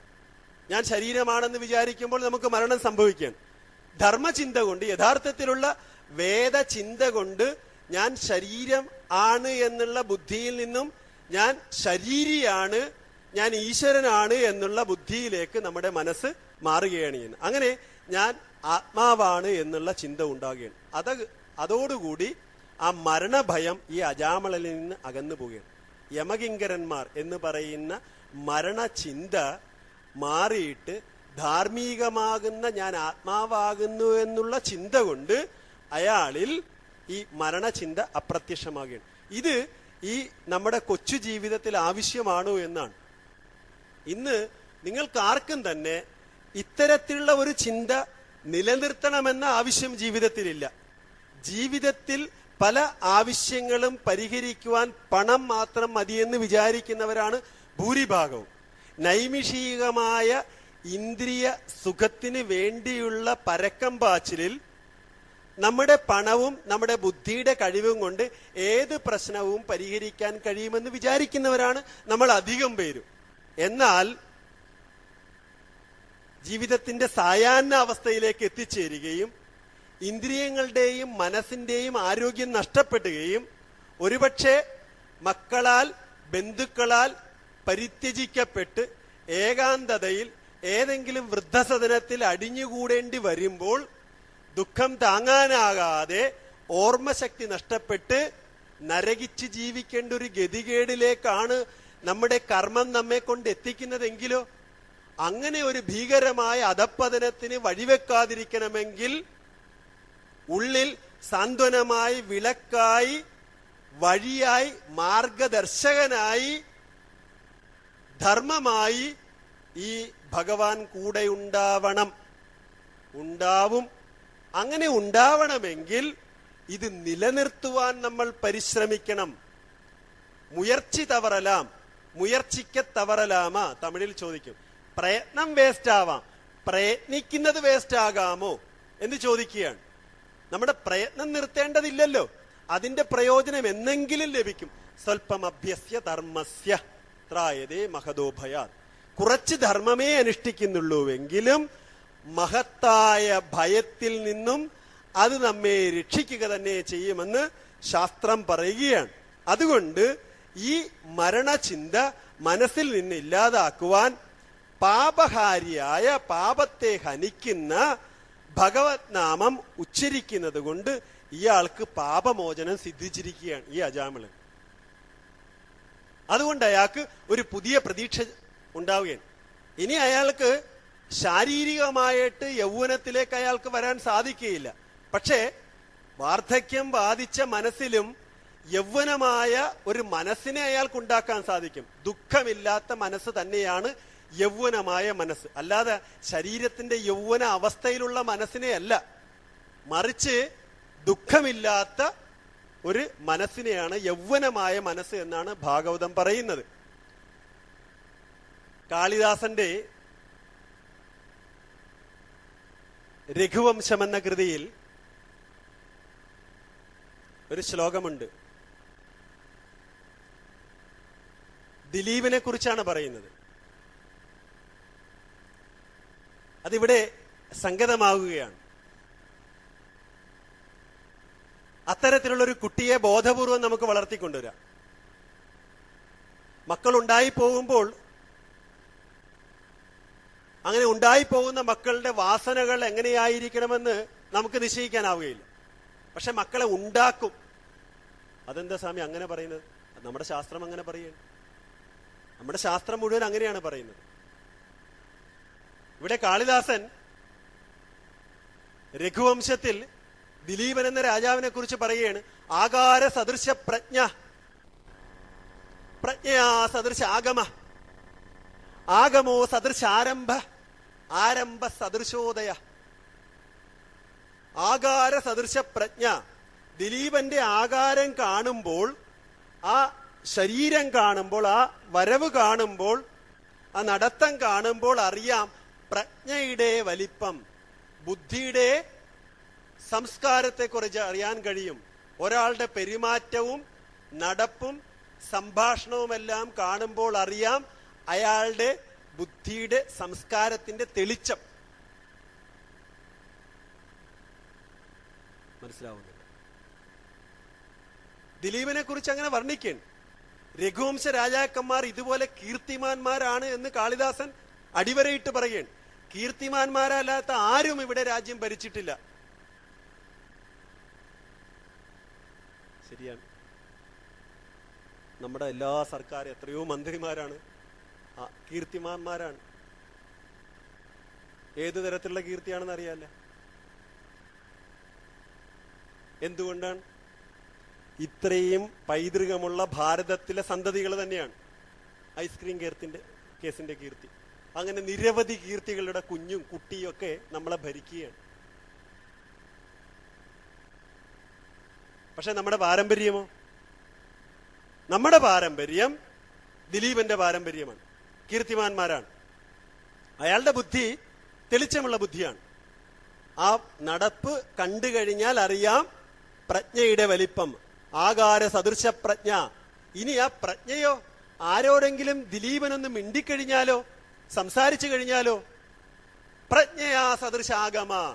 ആ സംസാരത്തിലൂടെ അറിയാം ആഗമം, ആ ശാസ്ത്രത്തിന്റെ പാണ്ഡിത്യം അയാളുടെ സംഭാഷണങ്ങളിലൂടെ പ്രതിഫലിക്കുകയാണ്. നമ്മുടെ കുഞ്ഞുങ്ങളെ അച്ഛ, അമ്മേ എന്ന് വിളിക്കാൻ പഠിപ്പിക്കുകയില്ല. കാരണം അച്ഛനും അമ്മയും എന്നൊക്കെ വിളിക്കുന്ന സംസ്കൃതവും പഴയ മലയാള സാഹിത്യവും തമിഴുമൊക്കെ പകർന്നു തരുന്ന കുലീനമായ ബന്ധത്തിന്റെ ദൃഢത വിളിച്ചോതുന്ന ഭാഷാ സംസ്കാരം ഉണ്ടല്ലോ, അത് നമുക്ക് വേണ്ട. ഡാ ഡി, രണ്ടുപേരും കൂടെ ഒരുമിച്ച് വിളിക്കും ഡാഡി എന്ന് വെച്ചാ അമ്മയും അച്ഛനെയും കൂടെ ഒരുമിച്ച് കുഞ്ഞിനെ വിളിപ്പിക്കാൻ വേണ്ടി നഴ്സറിയിലെ പഠിപ്പിച്ച് ഡാഡി എന്ന് വിളിച്ചാൽ രണ്ടുപേരും വിളി കേട്ടോണം. കാരണം ഒരാളെ ഡാ എന്നും ഒരാളെ ഡി എന്നുമാണ്.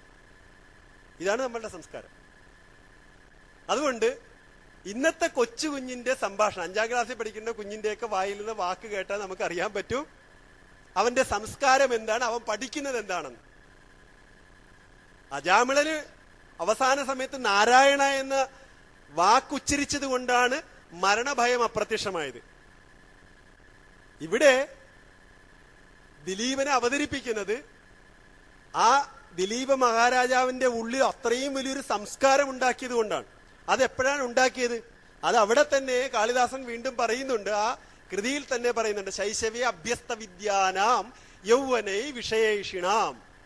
ശൈശവത്തിൽ നല്ല വിദ്യ അഭ്യസിപ്പിക്കുകയും യൗവനത്തിൽ വിഷയത്തിലേക്ക് പ്രവേശിക്കുകയും ചെയ്തതുകൊണ്ടാണ്. കൗമാരത്തിലല്ല, ബാല്യത്തിലും അല്ല. ഇന്ന് ബാല്യത്തിലും കൗമാരത്തിലും വിഷയദാഹം കുഞ്ഞുങ്ങൾക്കുണ്ടാകുകയാണ്. അധ്യാപകർക്കൊന്നും ചെയ്യാൻ പറ്റുന്നില്ല, സർക്കാരിനൊന്നും ചെയ്യാൻ പറ്റുന്നില്ല.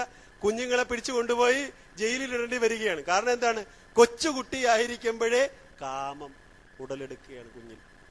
ശൈശവത്തിൽ ശരിയായ വിദ്യാഭ്യാസം ലഭിക്കാത്തത് കൊണ്ടാണ്. അതാണ് ആകാര സദൃശ പ്രജ്ഞ, പ്രജ്ഞയാ സദൃശ ആഗമ, ആഗമോ സദൃശ ആരംഭ, ആരംഭ സദൃശോദയ. ഇനി ഈ ദിലീപൻ ചെയ്യുന്ന കാര്യങ്ങളൊക്കെ വലിയ വലിയ സംരംഭങ്ങളാണ് അദ്ദേഹം ചെയ്തു കൂട്ടുന്നത്. നമ്മുടെ സർക്കാർ ഈ കുഴൽക്കിണർ അടിക്കുന്ന പോലെയൊക്കെയാണ്. പാറയിൽ കുഴൽക്കിണർ അടിച്ച് പൈസ മുടക്കും, കുറെ അടിച്ചു മാറ്റും, വെള്ളം കിട്ടത്തില്ല. അപ്പൊ നമ്മുടെ സർക്കാർ ചെയ്തു വെക്കുന്ന പോലൊന്നും അല്ല. ഏത് പ്രവൃത്തിയുടെയും ഉദയം എന്ന് പറയുന്നത് ഒരു ഉദയം പോലെ തന്നെയായിരിക്കും. പ്രഭാതത്തിന്റെ ഉദയം പോലെ അദ്ദേഹം ചെയ്യുന്ന എല്ലാ കർമ്മങ്ങളും ആളുകൾക്ക്, ജനങ്ങൾക്ക് മുഴുവൻ പ്രതീക്ഷ തരുന്ന ഒന്നാണ് എന്ന് കാളിദാസൻ പറയുകയാണ്. ഇതൊരു വ്യക്തിയുടെ വളർച്ചയുടെ പൂർണ്ണതയുടെ ഭാഗമായിട്ട് പറയുകയാണ്. ഇതിവിടെ പറയാൻ കാരണം, ഒരു വ്യക്തി ഒരു കുഞ്ഞിനെ വളർത്തി ഇതുപോലെ നല്ല ആഗമം, നല്ല ശാസ്ത്ര പാണ്ഡിത്യവും പ്രവൃത്തി പരിചയവും അതുപോലെ തന്നെ ശുഭപ്രതീക്ഷയും ഒക്കെ തരാൻ പറ്റുന്ന ഒരു വ്യക്തിയായി വളർത്തിക്കൊണ്ടുവരേണ്ടതിന്റെ ആവശ്യകതയിലേക്ക് ശ്രദ്ധ ഊന്നുന്നത് കൊണ്ടാണ്. ഏത് വലിയ പാപിയെയും ഏത് വലിയ അജ്ഞാനിയെയും പാപവിമുക്തനാക്കുവാൻ ആത്മാർത്ഥമായ ഈശ്വരന്റെ നാമം ഉച്ചാരണം കൊണ്ട് സാധിക്കുമെന്ന് ഈ അധ്യായത്തിൽ, ഈ കഥയിലൂടെ വെളിപ്പെടുത്തുകയാണ്. ഗുരു പറയുകയാണ്, മലമലർ കൊയ്ത് മഹേശ പൂജ ചെയ്യും മനുഷ്യന് മറ്റൊരു വേല ചെയ്തിരേണ്ട. ഒരു മനുഷ്യനെ മനസ്സാകുന്ന പുഷ്പത്തെ അർച്ചിക്കുക മാത്രമാണ് അവൻ ആത്മാർത്ഥമായിട്ട് ചെയ്യേണ്ടത്. ആത്മാർത്ഥമായിട്ട് പണമുണ്ടാക്കാം, ആ പണം അവന് സമാധാനത്തെ കൊടുക്കുകയില്ല, സന്തോഷത്തെ കൊടുക്കുകയില്ല. എന്നാൽ അയാൾക്ക് മക്കളുണ്ടാകാം, അവരെ വളർത്തുന്നുണ്ടാകും, പക്ഷെ അതും അവർക്ക് ശാശ്വതമായ സമാധാനം കൊടുക്കണമെന്ന്. പക്ഷെ അവൻ ആത്മാർത്ഥമായിട്ട് ചെയ്യേണ്ടത് ഏകാന്തമായ അവന്റെ സ്വകാര്യ ജീവിതത്തിൽ അവൻ ധ്യാനം ശീലിക്കൽ തന്നെയാണ് അവൻ അത്തരത്തിലുള്ളൊരു സംസ്കാരത്തെ ഉണ്ടാക്കാൻ സാധിക്കുന്നതെന്ന് ഇവിടെ ഗുരു പറയുകയാണ്. അപ്പൊ യമകിങ്കരന്മാരുടെ പല വിധത്തിലുള്ള വാദങ്ങളിലും അജാമിളന്റെ ഭഗവത് നാമ ഉച്ചാരണം ശ്രേഷ്ഠമെന്ന് ഇവിടെ സൂചിപ്പിക്കുകയാണ്. കുറച്ച് മാത്രമുള്ള ധർമ്മത്തിന്റെ ഉച്ചാരണം കൊണ്ട്, ധർമ്മത്തിന്റെ അനുഷ്ഠാനം കൊണ്ട് വലിയൊരു ജീവിതത്തിന്റെ ദുഃഖത്തെ മുഴുവൻ ഇല്ലാതാക്കുന്നു. അങ്ങനെ അജാമിളന് മുക്തി കൊടുക്കുകയാണ്. ഇത് കഥയാണ്, ഒരിക്കലും യാഥാർത്ഥ്യമല്ല. നാമജപം മുക്തിക്ക് കാരണമാകുമെന്ന് കാണിക്കാനാണ് ഇവിടെ ഇത് പറയുന്നത്. അല്ലാതെ സകല തോന്നിവാസങ്ങളും ജീവിതത്തിൽ ചെയ്തിട്ട് അവസാനം 10ാമത്തെ ഭാര്യയായ പാർവതി എന്ന് നീട്ടി വിളിച്ചാൽ അങ്ങ് കൈലാസത്തിൽ നിന്ന് പാർവതി ദേവി എഴുന്നേറ്റ് വരുമെന്ന് വിചാരിക്കേണ്ട. 9 കെട്ടി 10ാമത്തവളുടെ പേര് പാർവതി. തോന്നിയാസിയായിട്ട് ജീവിച്ച് അജാമിളന്റെ കഥയെല്ലാം വായിച്ച് അജാമിളനെ പോലെ അങ്ങ് ജീവിച്ചേക്കാം. വിഷയത്തിൽ മുങ്ങി പലയിടത്തും പോയി കെട്ടി ഒക്കെ ജീവിച്ചേക്കാന്ന് വിചാരിക്കുകയാണ്. ഇത് ആണുങ്ങളുടെ മാത്രമല്ല, ഇന്ന് സ്ത്രീകളും ആ രംഗത്ത് പ്രവീണരാണെന്നുള്ളത് പത്രമാധ്യമങ്ങൾ പറയുകയാണ്. അപ്പൊ അതുകൊണ്ട് ഇത് രണ്ടുപേർക്കും ബാധകമാണ്. എന്നിട്ട് അവസാനം ശിവനെ പത്മനാഭ പാർവതി എന്നൊക്കെ വിളിച്ചു കഴിഞ്ഞാൽ കിടക്കയുടെ അടുത്തേക്ക് ഭഗവാൻ തന്റെ ശിഷ്യന്മാരെ പറഞ്ഞേക്കുമെന്ന് വിചാരിക്കുന്ന ആ ഒരു മൗഢ്യം ഈ കഥയിലൂടെ നമുക്ക് ബാധിക്കാൻ പാടില്ല. ഇത് കഥയാണ്, യാഥാർത്ഥ്യം വേറെയാണ്. യാഥാർത്ഥ്യം നിരന്തരമായ മനനത്തിലൂടെ ഒരാളുടെ ഉള്ളിൽ തെളിയുന്ന ജീവ പരമാത്മ ബോധത്തിനെയാണ് ഇവിടെ ഈ മരണഭയം നീങ്ങി വിഷ്ണു പാർഷദന്മാർ ഇവിടെ എത്തിയതായിട്ട് കഥ സൂചിപ്പിക്കുന്നത്. ഈ അജാമിളന്റെ ആ നാരായണ എന്ന മകനോടുള്ള വാത്സല്യപൂർവകമായ ഉച്ചാരണം കൊണ്ട് ഭഗവാന്റെ ദാസന്മാർ അവിടെ എത്തി അയാളെ മരണത്തിൽ നിന്ന് രക്ഷിക്കുന്നു എന്ന് കഥ പറയുമ്പോൾ, ഇവിടെ നിരന്തരമായ കലികാലത്തിലെ നാമജപം കൊണ്ട് ഒരാളിൽ ഈശ്വര സ്മരണ നിലനിർത്താൻ സഹായിക്കുന്നുവെന്നാണ്. അതൊരു മന്ത്രമായിട്ട് തത്വമായിട്ട് ഉള്ളിലേക്ക് കടന്നു ചെല്ലണം. അവിടെയാണ് മുക്തി എന്ന് പറയുന്നത്. ത്രിവിധം നരകസ്വേദം ദ്വാരം നാശിതമാത്മനഃ. ഒരാത്മാവിനെ നശിപ്പിക്കാൻ 3 തരത്തിലുള്ള നരകദ്വാരങ്ങളാണെന്നാണ് പറയുന്നത്. കാമക്രോധസ്തഥാ ലോഭ തസ്മാത് ഏതത്രയം ത്യജേത്. കാമവും ക്രോധവും ലോഭവുമാകുന്ന നരകദ്വാരങ്ങളാണ് ഒരാളെ നശിപ്പിക്കുന്നത്, ജീവിതത്തിൽ നശിപ്പിക്കുന്നതാണ്. കാമവും ക്രോധവും ലോഭവും ആസക്തിയും കോപവും കാമവും ആർത്തിയും ഇതെല്ലാം ഒരാളെ നശിപ്പിക്കുന്ന നരകദ്വാരങ്ങളാണെന്ന് ശാസ്ത്രം പറയുകയാണ്. അതുകൊണ്ട് തസ്മാത് ഏതത്രയം ത്യജേത്, നിങ്ങൾ ഈ മൂന്നിനെയും ത്യജിക്കുക, എന്നിട്ട് അന്തരംഗത്തെ ശുദ്ധമാക്കി വെക്കുക. നമ്മുടെ ആത്മാവിനെ നാശത്തിലേക്ക് നയിക്കുന്ന ഈ നരകദ്വാരങ്ങളെ, കാമവും ക്രോധവുമാകുന്ന ലോഭങ്ങളാകുന്ന ഈ നരകത്തെ ത്യജിച്ചിട്ട് ഇതിനെ മൂന്നിനെയും ത്യജിച്ചുകൊണ്ട് നമുക്ക് ഈശ്വരനിലേക്ക് ജീവിക്കാനാവും, ഈശ്വരനിലേക്ക് പ്രവേശിക്കാനാകുമെന്ന് ഇവിടെ സൂചിപ്പിക്കാൻ. അപ്പൊ അജാമിളനെ പിടികൂടിയത് ഇന്ദ്രിയജന്യമായ ജനിക്കുമ്പോഴേ ഉണ്ടായിരുന്ന കാമമെന്ന ആസക്തിയാണ്. ഇത് അയാളെ പതിയെ പതിയെ കൊല്ലുകയും അവസാനം അയാളുടെ ചൈതന്യം മുഴുവൻ ഊറ്റിയെടുത്ത് അയാളെ നശിപ്പിക്കുകയും മരണത്തിന്റെ മുന്നിൽ കൊണ്ടുവന്ന് നിർത്തുകയുമാണ് ചെയ്യുന്നത്.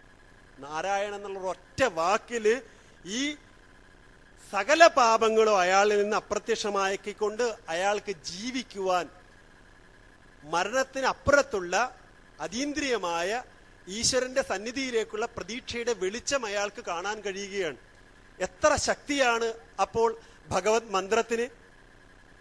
കരിക്കട്ടയുടെ എല്ലാം അടിയിൽ അണയാതെ കിടക്കുന്ന തീ പോലെ വിഷയഭോഗങ്ങളുടെ വാസനകളുടെ അടിയിൽ അണയാതെ ഒരുറ്റ് ധർമ്മബോധമെങ്കിലും നിങ്ങളുടെ ഉള്ളിലുണ്ടെങ്കിൽ ഈ സ്വർണമൊരുക്കുന്ന തട്ടാൻ ഊതി ഊതി ആ പുറമെയുള്ള കനലിലേക്ക് മുഴുവൻ തീയെ വ്യാപിപ്പിക്കുന്നത് പോലെ നിരന്തരമായ സച്ചിന്തകളിലൂടെ ഉള്ളിലേക്ക് ഊതി ഊതി ധ്യാനം കൊണ്ട് നിങ്ങളുടെ ഉള്ളിലുള്ള ആ പരമ്പൊരുളിനെ നിങ്ങളുടെ സകല കർമ്മങ്ങളിലേക്കും വ്യാപിപ്പിക്കുവാൻ കഴിയും. ഇതാണ് ഏറ്റവും ശ്രദ്ധേയമായ പോയിന്റ്.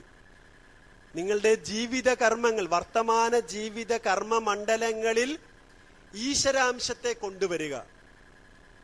ഇന്ന് ജീവിതത്തിൽ വിജയം വരിക്കുവാൻ ഒരേ ഒരു മാർഗം അതാണ്. ജീവിതത്തിലെ സകല കർമ്മ മണ്ഡലങ്ങളിലും ഈശ്വര ചൈതന്യത്തെ പ്രതിഫലിപ്പിക്കുക. വർത്തമാനകാല ജീവിതത്തിൽ ഏറ്റവും അത്യാവശ്യമായി നാം ചെയ്യേണ്ടത് അതാണ്. നമ്മുടെ ഓരോ പ്രവർത്തനങ്ങളിലും ഈ ഈശ്വരന്റെ സാന്നിധ്യത്തെ നമുക്ക് അനുഭവിക്കാൻ പറ്റുന്ന രീതിയിലേക്ക് ഉള്ളിലുള്ള ചൈതന്യത്തെ വെളിപ്പെടുത്തുക. പലരും പറയാറുണ്ട്, ഒരാദർശത്തിനനുസരിച്ച് ജീവിക്കണം, ഒരാദർശത്തിനനുസരിച്ച് ജീവിക്കണം. എന്റെ അഭിപ്രായം അതല്ല. ആദർശത്തിനനുസരിച്ച് ജീവിക്കാനൊന്നും നമുക്ക് ബലമുണ്ടാവുകയില്ല. എന്നാൽ നമുക്കൊന്നു ചെയ്യാൻ കഴിയും. നമ്മുടെ ഈശ്വരനെ, നമ്മുടെ ഉള്ളിലുള്ള പരമ്പൊരുളിനെ നമ്മുടെ സമസ്ത കർമ്മങ്ങളിലൂടെയും വെളിപ്പെടുത്തുവാൻ നമുക്ക് കഴിയും. നമ്മുടെ ഉള്ളിലുള്ള ഈശ്വരനെ ക്ഷമ, സ്നേഹം, നല്ല വാക്ക്, കാരുണ്യം, നന്മ, ഇങ്ങനെ ദൈനംദിന ജീവിതത്തിൽ നിത്യവും ഉപയോഗിക്കുന്ന ഈ ജീവിത മൂല്യങ്ങളുടെ നമ്മുടെ ഉള്ളിലുള്ള പരമാത്മാവായ ഭഗവാനെ പ്രകാശിപ്പിക്കാൻ കഴിയുമെന്നുള്ളതിൽ സംശയമില്ല. എന്തേ, ആർക്കും ചെയ്യാവുന്ന ഒരു കാര്യമാണ്. തന്റെ ഉള്ളിലെ നന്മയെ പ്രകാശിപ്പിക്കുക, തന്റെ ഉള്ളിലെ ഈശ്വരനെ പ്രകാശിപ്പിക്കുക എന്നുള്ളത്. അറിഞ്ഞോ അറിയാതെയോ ഭഗവത് നാമം കീർത്തനം ചെയ്താൽ അത് അഗ്നി വിറകിനെ എന്ന പോലെ ശുദ്ധീകരിക്കുമെന്നാണ്. അറിയാതെ ചെയ്താലും പാപം പാപം തന്നെയാണ്. അറിയാതെ നിങ്ങൾ തീയിൽ ചവിട്ടി നോക്ക്, പൊള്ളില്ലേ? തീർച്ചയായും പൊള്ളും. അതുപോലെ അറിയാതെ പാപം ചെയ്താലും അത് ആത്മാവിന്റെ വികാസത്തിന് നാശമാണ്. ഗുരു പറയും, ദേഹം നിജമല്ല ദേഹി ഒരുവനി ദേഹത്തിലുണ്ടറിഞ്ഞിടു പാമ്പേ. കുണ്ടലിനി പാട്ടിൽ പറയുകയാണ്, ദേഹം നിജമല്ല ദേഹി ഒരുവനി ദേഹത്തിലുണ്ടറിഞ്ഞിടു പാമ്പേ. കുണ്ടലിനിയാകുന്ന മഹാശക്തി മുകളിലേക്ക് പോകുമ്പോൾ ഈ ശരീരം നിജമല്ലെന്നറിഞ്ഞിട്ട് നിജമായ സത്യമായ ഒരു ദേഹി ഈ ശരീരത്തിലുണ്ടെന്ന് അറിഞ്ഞുകൊണ്ട് ഉയരുക. അപ്പൊ ശാശ്വതമായ ഒരു അറിവ് ഈശ്വരൻ നമ്മുടെ ജീവിതത്തിൽ ഉണ്ട് എന്നറിഞ്ഞുകൊണ്ട് ജീവിക്കുവാൻ നാം തയ്യാറാകുമ്പോൾ അജാമിളനെ പിടികൂടിയിരിക്കുന്നത് പോലെയുള്ള വിഷയദാഹത്തിന് സാന്ദർഭികവശാൽ നമ്മൾ പെട്ടുപോയിട്ടുണ്ടെങ്കിലും അതിൽ നിന്ന് വെളിയിൽ വന്ന് ജീവിതത്തെ പരമലക്ഷ്യമായ പരമ്പൊരുളിനെ അറിയാൻ കൊണ്ടെത്തിക്കുക എന്നുള്ളതാണ് ജീവിതത്തിന്റെ ഏറ്റവും പരമപ്രധാനമായ ലക്ഷ്യമെന്ന് ഈ സന്ദർഭത്തിൽ അറിയേണ്ടതുണ്ട്. ഇന്ന് അച്ഛനമ്മമാരെ വീട്ടിൽ നിന്ന് അകറ്റുന്ന ഒരു സന്ദർഭമാണ്. വിവാഹം കഴിച്ച് കുടുംബജീവിതത്തെ ഒരു വർഷം വരെ പോലും സുഖമായിട്ട് ഭാര്യയും ഭർത്താവുമായിട്ട് ഒരുമിച്ച് ജീവിക്കുവാൻ പറ്റാത്ത അത്രത്തോളം വിരസത ജീവിതത്തിൽ വന്ന് നിറയുകയാണ്. ഭർത്താവിന് ഭാര്യയെയോ ഭാര്യയ്ക്ക് ഭർത്താവിനെയോ കുറച്ചു നാളെ കൊണ്ട് നടക്കാൻ പറ്റുന്നുള്ളൂ. മതിയാവുകയാണ്. വേണ്ട ഇനി ഇവൾ, വേണ്ട ഇനി ഇവൻ എന്ന് ചിന്തിക്കുകയാണ്. അച്ഛനെയും അമ്മയെയും വേണ്ട. എന്തുകൊണ്ട് മടുപ്പുളവാക്കുന്നു ജീവിതത്തിൽ ഈ യുവ മനസ്സുകൾക്ക്? ആധുനിക വിദ്യാഭ്യാസം പകർന്നു തരുന്ന അന്ധത വിഷയത്തെ ഗ്രഹിക്കുവാനുള്ളതാണ്. മനസ്സിലാക്കുക. എങ്ങനെയും സുഖിക്കുക എന്നുള്ള ഒരു ചിന്തയാണ് സർക്കാർ അധിഷ്ഠിത വിദ്യാലയങ്ങളിലൂടെ നാം നേടുവാൻ ശ്രമിക്കുന്നത്. ദഹനക്കേട് പിടിച്ചിരിക്കുകയാണ് നമുക്ക്. വേണ്ടെങ്കിൽ ഛർദിക്കാം. ഇന്ന് നമ്മെ പെരുവഴിയിൽ ഈ ഉച്ഛിഷ്ടം ഇങ്ങനെ ഛർദിക്കുകയാണ്. വേണ്ട, മടുത്തു, ഇനി ജീവിതത്തിൽ ഒന്നും നേടുവാനില്ല. ഇങ്ങനെ വിഷയങ്ങളെ മാത്രം ആഗ്രഹിച്ചുകൊണ്ട് ആ സുഖം മാത്രം ഇഷ്ടപ്പെട്ടുകൊണ്ട് ജീവിക്കുന്ന ഒരാൾക്ക് ജീവിത മൂല്യങ്ങൾ നഷ്ടപ്പെടുകയാണ്. അമ്മയോടും അച്ഛനോടും സഹോദരങ്ങളോടും കടമയേക്കാൾ ഉപരി ഏറ്റവും കർത്തവ്യം, ഏറ്റവും അത്യാവശ്യമായിട്ട് അവരോട് പുലർത്തേണ്ട സ്വാഭാവികമായ നീതി പുലർത്തുവാൻ പറ്റാത്ത രീതിയിൽ ഒരു തരം സ്വാർത്ഥപരമായ ജീവിതം നയിക്കുവാൻ സ്വാഭാവികമായും പ്രേരിതനായി തീർന്നിരിക്കുകയാണ്. അത് ഇന്നത്തെ ജീവിത സാഹചര്യമാണ്.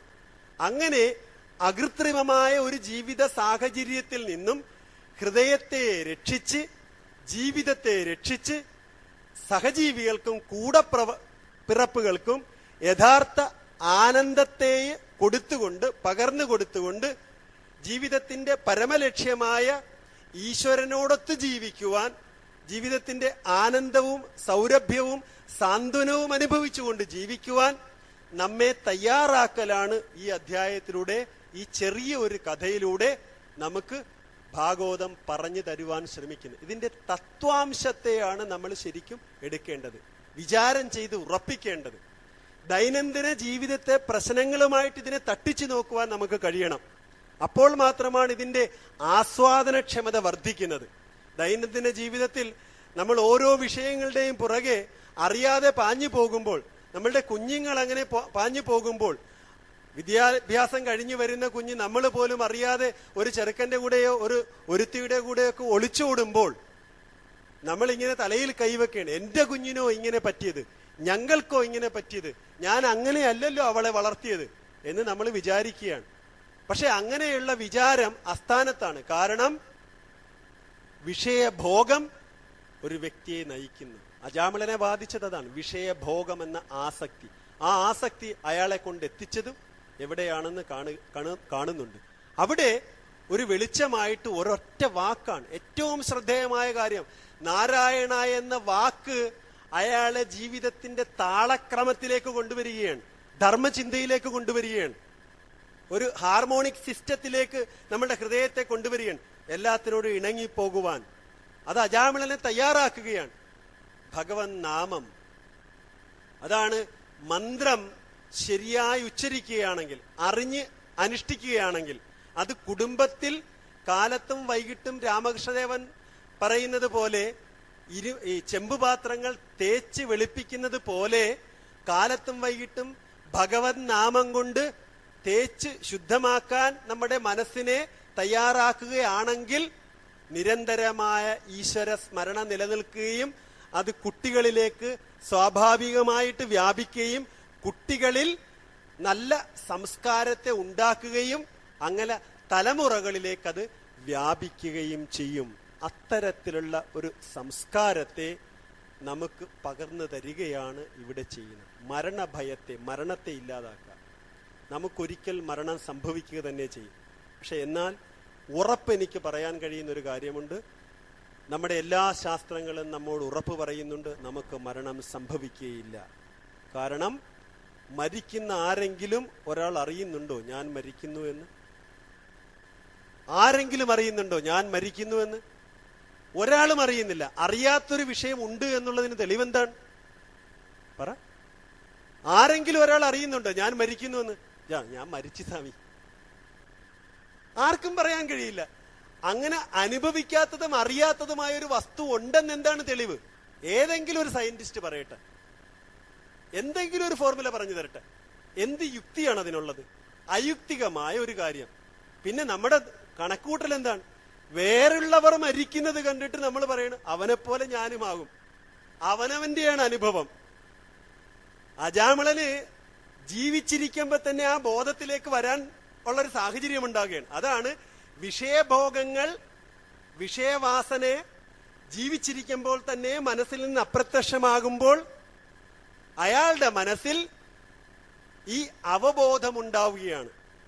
ഞാൻ ഈശ്വരനും ഒന്നാണെന്നുള്ള ഈ അവബോധം അയാളിൽ ഉണ്ടാക്കാൻ അയാളെ സഹായിക്കുന്നതിലാണ് ഏറ്റവും പരമപ്രധാനമായിട്ടുള്ള കാര്യം. അത്തരത്തിൽ ഒരു മനസ്സ്, ഒരു ഹൃദയം നമുക്കുണ്ടാവണം.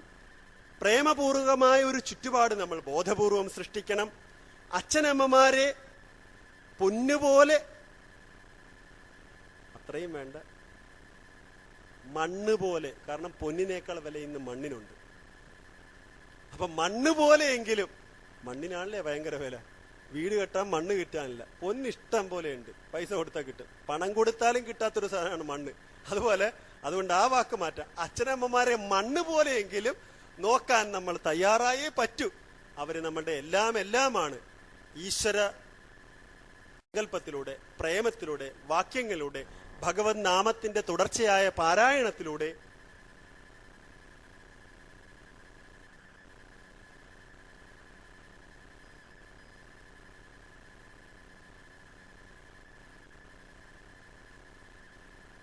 നമുക്ക് നമ്മുടെ ജീവിതത്തെ തീർച്ചയായിട്ടും മുന്നോട്ട് കൊണ്ടുപോകാൻ കഴിയുമെന്നുള്ളതിൽ സംശയമില്ലാത്തൊരു കാര്യമാണ്.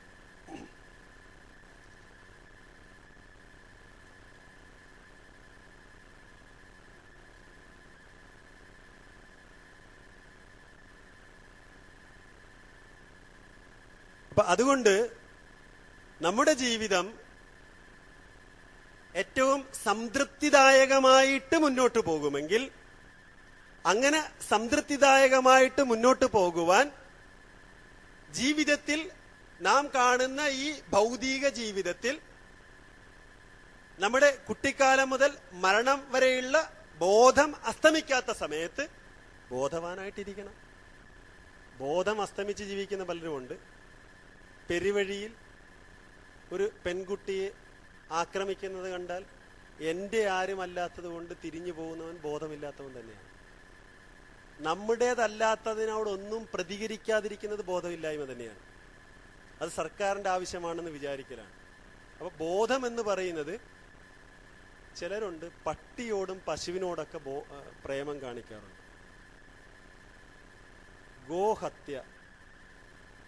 ഗോഹത്യക്കും ഗോപീഡനത്തിനുമെതിരെ സംഘടനകളുണ്ട്, പട്ടിയെ സംരക്ഷിക്കുന്ന സംഘടനകളുണ്ട്.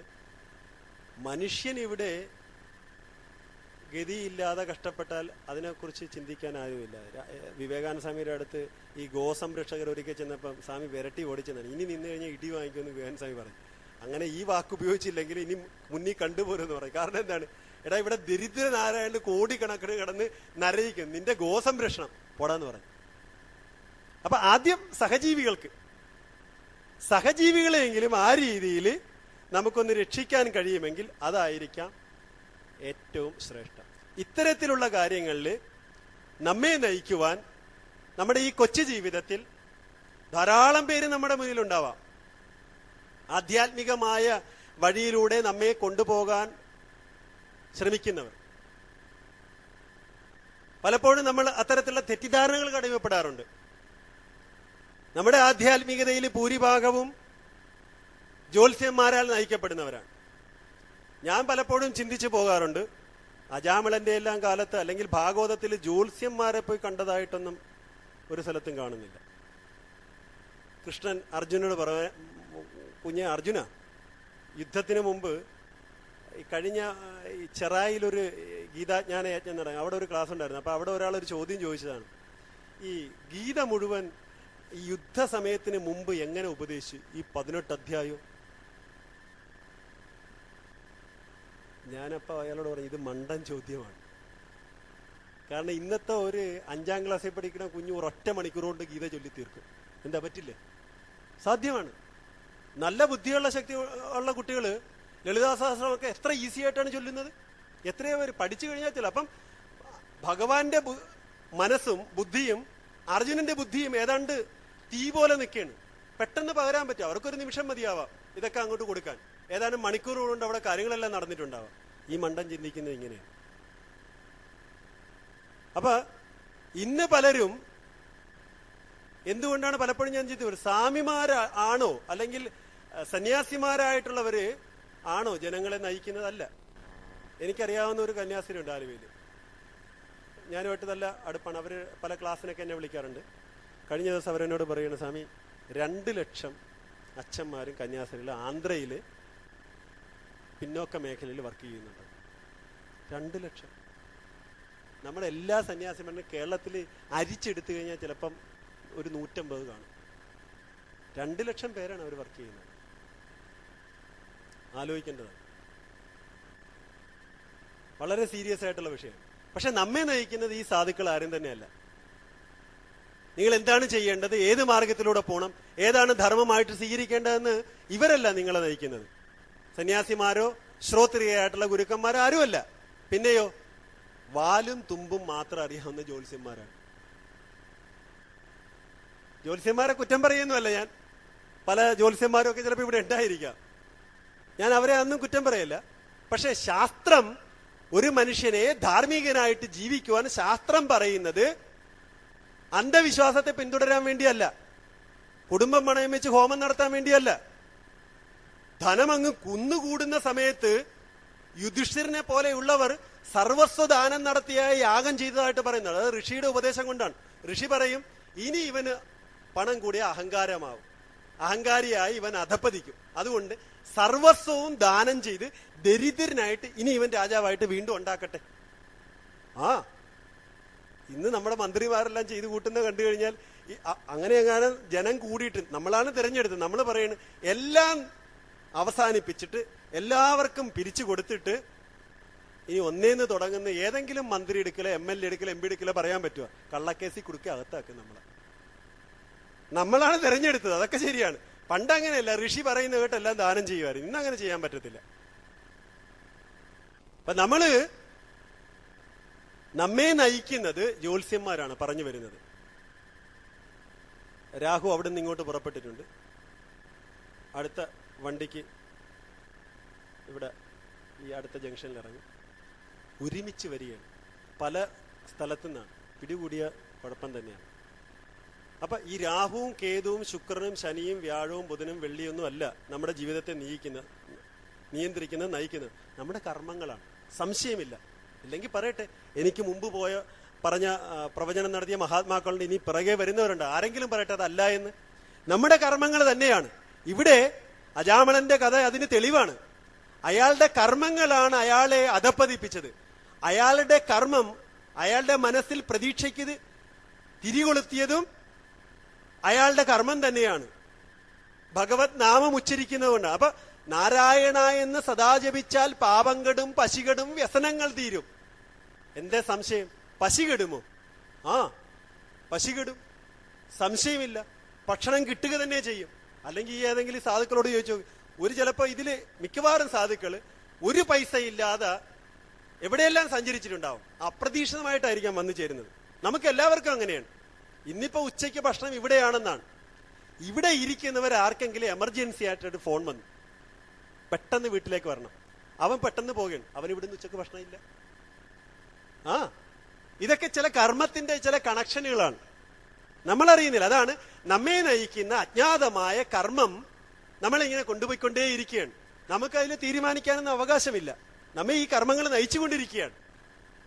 ഇവിടെ നമ്മൾ ശ്രദ്ധിക്കേണ്ടത്, നമ്മെ നയിക്കുന്നത് മഹാത്മാക്കളായിരിക്കണം, വിശുദ്ധരായ സന്യാസിമാരായിരിക്കണം. അവരുടെ ഉപദേശങ്ങൾക്കനുസരിച്ചായിരിക്കണം നമ്മുടെ ജീവിതത്തെ ചിട്ടപ്പെടുത്തേണ്ടത്. കേരളത്തിൽ ഇന്ന് ഈ ഭാഗവത തത്വ സമീക്ഷ സത്രം ഇവിടെ വിചാരം ചെയ്യപ്പെടുന്ന പോലെ ആലോചന സമൃദ്ധമായ ഒരു വിചാരസത്രം മറ്റെവിടെ എനിക്ക് കാണാൻ കഴിഞ്ഞിട്ടില്ല. പല സ്ഥലത്തും ഞാൻ ശ്രോതാവായി പോയിട്ടുണ്ട്.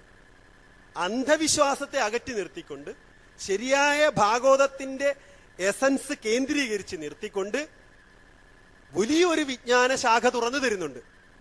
എത്ര പേരാണ് അതിനനുസരിച്ച് ജീവിതത്തെ ക്രമപ്പെടുത്തുവാൻ ശ്രമിക്കുന്നത്? നിങ്ങൾ കണ്ടിട്ടുണ്ടാവാം, ഈ തൃശ്ശൂര് കഴിഞ്ഞ് പാലക്കാട് അതിർത്തി കടക്കുന്നതിന് മുമ്പ്, മലപ്പുറത്തിന്റെ വയനാടിന്റെ അതിർത്തി കടക്കുന്നതിന് മുമ്പ് ഈ തൃശ്ശൂർ ജില്ലയിൽ തന്നെ ഈ സമയം, ഈ കുംഭം മീനം മേടം മാസങ്ങളിൽ 5000-നും 50,000-ത്തിലധികം ഇടയ്ക്കുള്ള ഫ്ലെക്സ് ബോർഡുകൾ കാണാം. ഗുരുവായൂർ, ഇപ്പോഴത്തെ പേരൊന്നും എനിക്കറിയില്ല, ചന്ദ്രശേഖരന് അല്ലെങ്കിൽ കൊട്ടിയൂർ ബാലന് സ്വീകരണം. കൊട്ടിയൂർ ബാലനാ, സിനിമാ നടനൊന്നുമല്ല, ആനയാണ്. മനുഷ്യന്റെ അധപ്പതനത്തിന്റെ ബാക്കി പത്രം ഇനി വേറെ ഒന്നും പ്രദർശിപ്പിക്കേണ്ടതില്ല. ആനക്ക് വായിക്കാൻ അറിഞ്ഞൂടെ, പക്ഷെ എങ്കിലും ആനയ്ക്ക് ഫ്ലെക്സ് ബോർഡ് എഴുതി വെക്കും. നമ്മുടെ ഉത്സവത്തിന്റെ വലിയ ആഘോഷമാണ്. എന്നിട്ട് ആ ആനയുടെ പടവും എഴുതി വെക്കും. പാപ്പാൻ പരിശീലിപ്പിച്ചിട്ട് അവിടെ കൊണ്ട് ആനയെ കൊണ്ടൊന്ന് നമസ്കരിപ്പിക്കും. ഗുരുവായൂർ അമ്പലത്തിന്റെ മുന്നിൽ പരിശീലിപ്പിച്ച ഒരു പരിശീലനമാണ് മുട്ടുകുത്താൻ. ആനക്കാരൻ പറയും മുട്ടുകുത്താനെ, ആന മുട്ടുകുത്തും. പത്രക്കാരൻ ഫോട്ടോ എടുക്കും. പിറ്റേ ദിവസം പത്രത്തിൽ കേശവൻ നമസ്കരിച്ച്. ആരാ? കേശവൻ അറിയാവോ ഇത് ഗുരുവായൂരപ്പനാണോ അമ്പലമാണോ? മനുഷ്യന്റെ അന്ധത. ഞാൻ തമാശ പറയല്ല, മനുഷ്യൻ ഇന്നും അന്ധനാണ്. ശുദ്ധമായ ആധ്യാത്മികതയെ കുറിച്ച് അറിയില്ല. ശുദ്ധമായ ആധ്യാത്മികത ഇതല്ല. എത്ര ലക്ഷം രൂപ ചെലവഴിച്ച് കളയുന്നുണ്ട് ഉത്സവത്തിന് വേണ്ടിയിട്ട്. ഏതെങ്കിലും ഒരു കുട്ടിക്ക് വിദ്യാഭ്യാസം ചെയ്യാൻ, ഒരമ്മയെ സംരക്ഷിക്കാൻ, ഒരു വീട്ടിനകത്ത് നടക്കുന്ന പ്രശ്നങ്ങൾ പോലീസ് സ്റ്റേഷനിലോ അല്ലെങ്കിൽ വീട്ടിലോ പ്രശ്നം ഉണ്ടാകാത്ത തരത്തിൽ സജ്ജനങ്ങൾ അവിടെ ഇടപെട്ട് അത് ഇല്ലാതാക്കാൻ. ഇന്നിപ്പം കാലത്ത് പത്രത്തിൽ ഒരു വാർത്ത കണ്ട്, പാലക്കാട് കൊപ്പത്ത് ജോലി ചെയ്യുന്നൊരു പയ്യനെ ഒരു മാർക്കറ്റിംഗ് കമ്പനിയിൽ അവനെ ശാരീരികമായിട്ട് പീഡിപ്പിച്ചതായിട്ട്. ഞാൻ നേരെ പാലക്കാട് SP പരിചയമുണ്ട്, വിളിച്ചു. ഞാൻ ഇടപെടുമെന്ന് പറഞ്ഞു. ഞങ്ങളുടെ സന്യാസി, നമ്മളുടെ ഒരു സംഘമുണ്ട്, ഇവിടുത്തെ മാർഗദർശനമുണ്ടല്ലോ, ഞങ്ങൾ ഇടപെടും, തീർച്ചയായിട്ടും ഇടപെടും. അങ്ങനെ സാമൂഹ്യ പ്രശ്നത്തിൽ ഇടപെടാതെ നമ്മൾ ഈ സർവൈശ്വര്യ പൂജ മാത്രം ചെയ്തിരിക്കുന്നതാണെന്നൊരു ധാരണയുണ്ട്. ഒരിക്കലും അല്ല. നമുക്ക് ഇടപെടാൻ പറ്റണം. നമ്മുടെ ഒരു കുട്ടിയെ അനാവശ്യമായിട്ട് ഏതൊരു വ്യക്തി അങ്ങനെ ചെയ്യേണ്ട ആവശ്യം, അതാണ്. നമ്മൾ എവിടെയും നമുക്ക് ഇടപെടാം ഉള്ള അധികാരമുണ്ട്, അവകാശമുണ്ട്, ഏതൊരു കാര്യത്തിനും. അങ്ങനെ നമ്മുടെ ചുറ്റുപാടും നടക്കുന്ന എല്ലാ പ്രശ്നങ്ങളും ഇടപെടുകയും നമ്മുടെ ബുദ്ധി ശരിയായ അധ്യാത്മ സംസ്കാരത്തിലൂടെ സഞ്ചരിക്കുകയും അങ്ങനെ സഞ്ചരിക്കേണ്ടത് ഏറ്റവും അത്യാവശ്യമാണെന്നുള്ള ബോധം നിലനിർത്താൻ സഹായിക്കുകയും ചെയ്യേണ്ടത് നിങ്ങളോടൊപ്പം, അതുപോലെ തന്നെ ഞങ്ങളോടൊപ്പം ഈ സംഘാടകരുടെയും ജനങ്ങളുടെ എല്ലാം കടമയാണ്. സംശയമില്ലാത്തൊരു കാര്യമാണ്. ഏറ്റവും ശുദ്ധമായ ആധ്യാത്മികത ഹിന്ദുമതത്തിലുണ്ട്.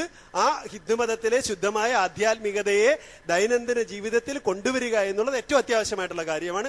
അതിലൂടെ മാത്രമേ സമൂഹത്തിൽ, കുടുംബത്തിനും സമൂഹത്തിനൊക്കെ സദ്ഗതി ഉണ്ടാവുകയുള്ളൂ എന്നുള്ളതാണ്. അവിടെ അമ്പലങ്ങൾക്കോ ആചാരങ്ങൾക്കോ അനുഷ്ഠാനങ്ങൾക്കോ മണ്ടൻ പരിപാടികൾക്കോ ഒന്നും സ്ഥാനമേ ഇല്ല, ഒരിക്കലുമില്ല. ഇതിവിടെ പറയാൻ കാരണം ഒരു 15 മിനിറ്റ് കൂടെ എനിക്ക് സമയം തന്നു. അപ്പൊ ഞാൻ ഇതിനകത്തൊന്ന് കണക്ട് ചെയ്യാണ് ഈ വിഷയം കൂടെ.